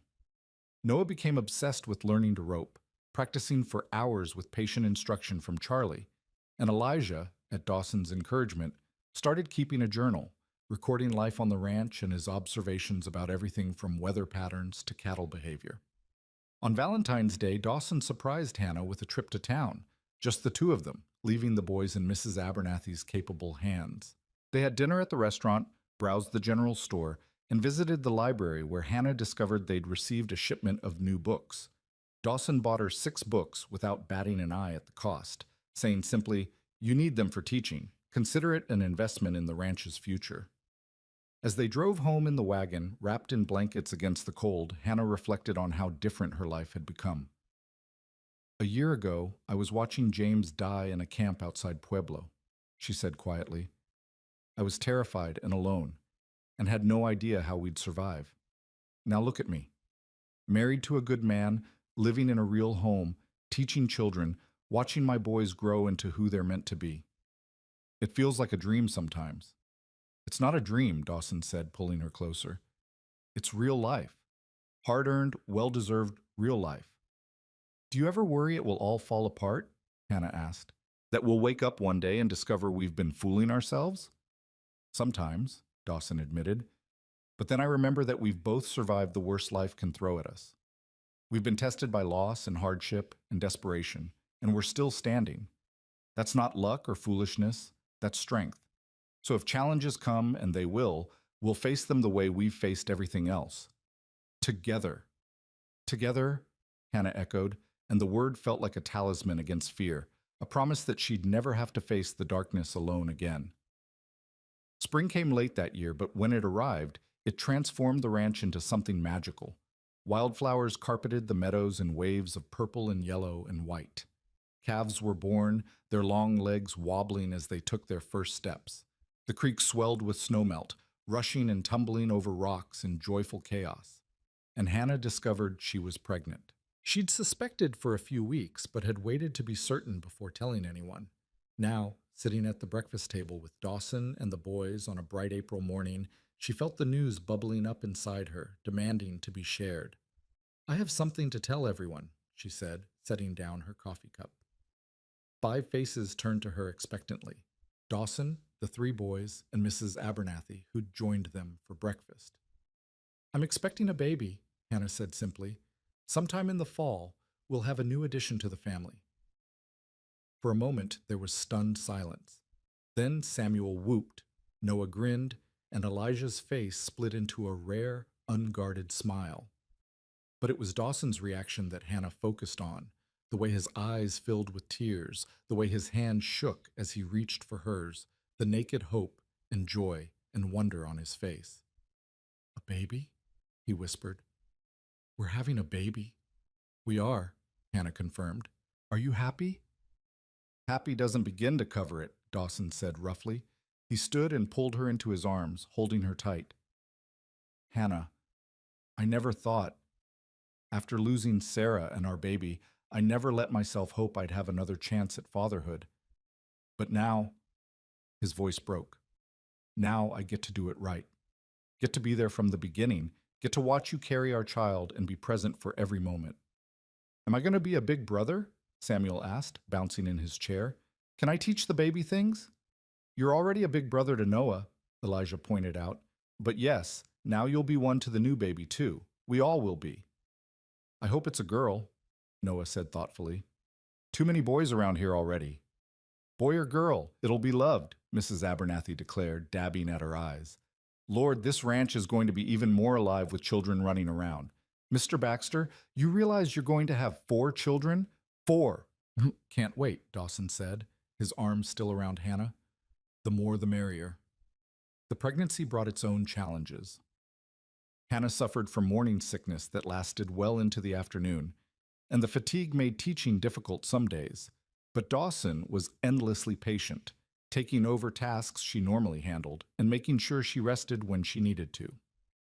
The boys were surprisingly helpful too, with even Samuel understanding when his mother needed quiet. As spring turned to summer, Hannah's belly grew round and unmistakable. The school term ended, and she spent long golden days preparing a nursery in one of the unused upstairs rooms. Mrs. Abernathy helped her sew tiny gowns and blankets, while the boys debated baby names with surprising seriousness. "If it's a girl, we should name her Rose," Samuel suggested, "because she'll be pretty like a flower." "If it's a boy, maybe Henry," Elijah offered. "That's a strong name." Dawson let Hannah make the final decision, though he admitted he liked traditional names that honored family when possible. They decided to wait until the baby arrived to choose, wanting to see who the child was before attaching a name. On a warm September evening, as the sun painted the sky in shades of orange and pink, Hannah went into labor. It was earlier than expected, but not dangerously so, and Dawson immediately sent Charlie to fetch the midwife, who lived 20 miles away. In the meantime, Mrs. Abernathy took charge with the calm efficiency of someone who'd delivered more than a few babies in her time. "You've done this before, dear," the older woman reminded Hannah as contractions began in earnest. "You know what to expect. Just breathe through it and trust your body." Dawson refused to leave despite Mrs. Abernathy's suggestion that he wait downstairs with the boys. "I wasn't there when Sarah delivered," he said firmly. "Wasn't there when she needed me most. I'm not making that mistake again. I'm staying right here with Hannah." Hannah was grateful for his presence. His strong hands held hers through the contractions. His steady voice talked her through the pain. His unwavering belief that everything would be all right gave her strength when her own faltered. The midwife arrived just as things were getting intense, and she immediately took over with practiced skill. She checked Hannah, pronounced everything progressing normally, and settled in for what she predicted would be another few hours of labor. She was wrong. An hour later, with Dawson holding Hannah's hand and Mrs. Abernathy coaching her through the final pushes, a baby girl entered the world with a lusty cry that proclaimed her healthy and strong. "A daughter," the midwife announced, placing the squalling infant on Hannah's chest. "Congratulations, you have a beautiful baby girl." Hannah looked down at her daughter, red-faced and angry at being evicted from her warm home, but undeniably perfect, and felt love crash over her like a wave. This tiny person, this miracle, was hers, theirs, the physical proof that good things could grow from loss and hardship. "Hello, little one," she whispered. "Welcome to our family." Dawson was crying openly, his hand gentle as he stroked the baby's downy head. "She's perfect. Hannah, she's absolutely perfect." "What will you name her?" Mrs. Abernathy asked. Hannah looked at Dawson, and in that moment, she knew exactly what the baby's name should be. "Grace," she said. "Grace Sarah Baxter. Because she's a gift of grace we never expected, and because she honors the woman who came before." Dawson's breath caught. "You'd do that? Name her after Sarah?" "Sarah was part of your story, part of what made you who you are," Hannah said gently. "And this baby is part of our story, proof that love can bloom again after loss. Grace, Sarah, feels right." "It's perfect," Dawson whispered, pressing a kiss to Hannah's forehead. "You're perfect. Our family is perfect." The boys were allowed in shortly after, tiptoeing into the room with wide eyes and hushed voices. Samuel climbed carefully onto the bed to peer at his new sister. "She's tiny," he announced, "like a kitten." "She'll grow," Elijah said, but even he looked awed by the small person in their mother's arms. "Can I hold her?" Noah asked. Hannah showed them how to support the baby's head, and one by one, the boys held their new sister, their faces a mixture of curiosity and fierce protectiveness. This was their family now, Hannah thought. Not bound by blood alone, but by choice and love and shared determination to build something lasting. The first weeks with Grace were exhausting but joyful. Hannah recovered quickly from the birth, and Dawson proved to be a devoted father, walking the floors with Grace at night and changing diapers without complaint. The boys doted on their sister, with even Elijah, who'd been uncertain about becoming a big brother again at 13, melting into smiles whenever Grace grabbed his finger. As autumn painted the ranch in gold and crimson, Hannah stood on the porch one evening with Grace asleep in her arms and watched Dawson work with the boys in the corral below. He was teaching them to gentle a young horse, demonstrating patience and technique, while all three boys listened with rapt attention. This was her life now, not the one she'd imagined when she'd married James all those years ago, full of grand adventures and impossible dreams. This was better, more real, more solid, more filled with genuine love and purpose. She had a home that couldn't be taken away, land in her own name, meaningful work teaching children, a husband who treated her as an equal partner, 4 healthy children, and a future that felt secure. She thought about that desperate woman who'd stood in the dusty street of Willow Creek with $20 and 3 frightened boys, begging for help from family who'd turned her away. That woman had felt like a failure, like someone the world had given up on. But she hadn't been a failure. She'd been at a crossroads, being pushed towards something better, even though she couldn't see it at the time. Thomas's rejection had forced her to the Circle B. The Circle B had led her to Dawson. Dawson had given her the foundation to rebuild not just her life, but herself. "Mama, look!" Samuel's voice carried across the yard. "I'm doing it! The horse likes me!" Hannah smiled and waved, then looked down at Grace, who was beginning to stir. The baby's eyes, blue like her father's, blinked open, and Hannah felt that rush of overwhelming love that still surprised her with its intensity. "You're so lucky, little one," she whispered to her daughter. "You're being born into safety and love, into a family that chose each other and fights for each other. You'll never know what it's like to be desperate or afraid, or wondering where your next meal will come from. That's my gift to you, the security I fought so hard to find." Dawson climbed the porch steps then, sweaty from work but smiling. "How are my girls?" "Perfect," Hannah said, and meant it. "We're absolutely perfect. He wrapped his arms around her from behind, careful not to jostle the baby, and they stood together watching the sun sink toward the mountains. The boys' laughter drifted up from the corral. Smoke rose from the chimney where Mrs. Abernathy was preparing supper. Cattle lowed in the distance. Everything spoke of life and continuity and home. Happy? Dawson asked softly, echoing the question he'd asked so many times before. Completely, Hannah replied, the same answer she always gave, but with even more conviction now. I have everything I need right here. You, the boys, Grace, this land, this life we've built. It's more than I ever dreamed possible. We've come a long way, Dawson mused. Both of us. From loss and loneliness to this, to family and purpose and joy. The road was hard, Hannah acknowledged, but I wouldn't change it. Every difficulty, every setback, every moment of despair, it all led here. To this moment, to this family, to this home. She turned in his arms so she could see his face, this man who'd given her so much more than shelter and employment, who'd given her back herself and shown her what real partnership looked like, who loved her with a steady, unwavering devotion that made her feel cherished every single day. Thank you, she said, for seeing me that day when I drove up desperate and afraid, for taking a chance on a widow with 3 children and nothing to offer but hard work, for showing me what home really means. Thank you for letting me, Dawson replied, for trusting me with your heart when you had every reason to guard it carefully, for bringing life and laughter back to this ranch, for giving me a family again. He pressed a kiss to the top of Grace's head, then to Hannah's lips, for giving me a reason to believe in second chances. As the last light faded from the sky and stars began to emerge, they went inside together.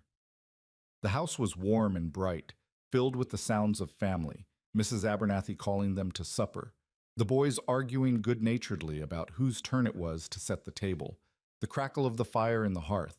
Hannah looked around the room at all these faces she loved, at this life she'd built from the ashes of loss and desperation, and felt peace settle into her bones. She was home, not just in a physical place, though the Circle B would always be that for her, but home in a deeper sense, in herself, in her relationships, in the knowledge that she was exactly where she belonged. The widow who'd found home again was a widow no more. She was a wife, a mother, a teacher, a partner. She was Hannah Crawford Baxter, and she'd earned every bit of joy she now held. From rejection to belonging, from sorrow to joy, from desperation to abundance. The journey had been long and hard and sometimes unbearable, but it had brought her here, to this moment, to this family, to this love, and that made every struggle worth it. As they gathered around the table for supper, Dawson at one end and Hannah at the other with their children between them, someone, Samuel probably, said Grace. Hannah listened to the familiar words with her hand resting over her heart, feeling the locket there with its photographs of her family, and added her own silent prayer of thanksgiving. For second chances, for grace that blooms from dust, for love that heals old wounds, for family chosen and built with intention and care, for home, finally and forever found. For all of it, every beautiful, hard-won bit of it, thank you.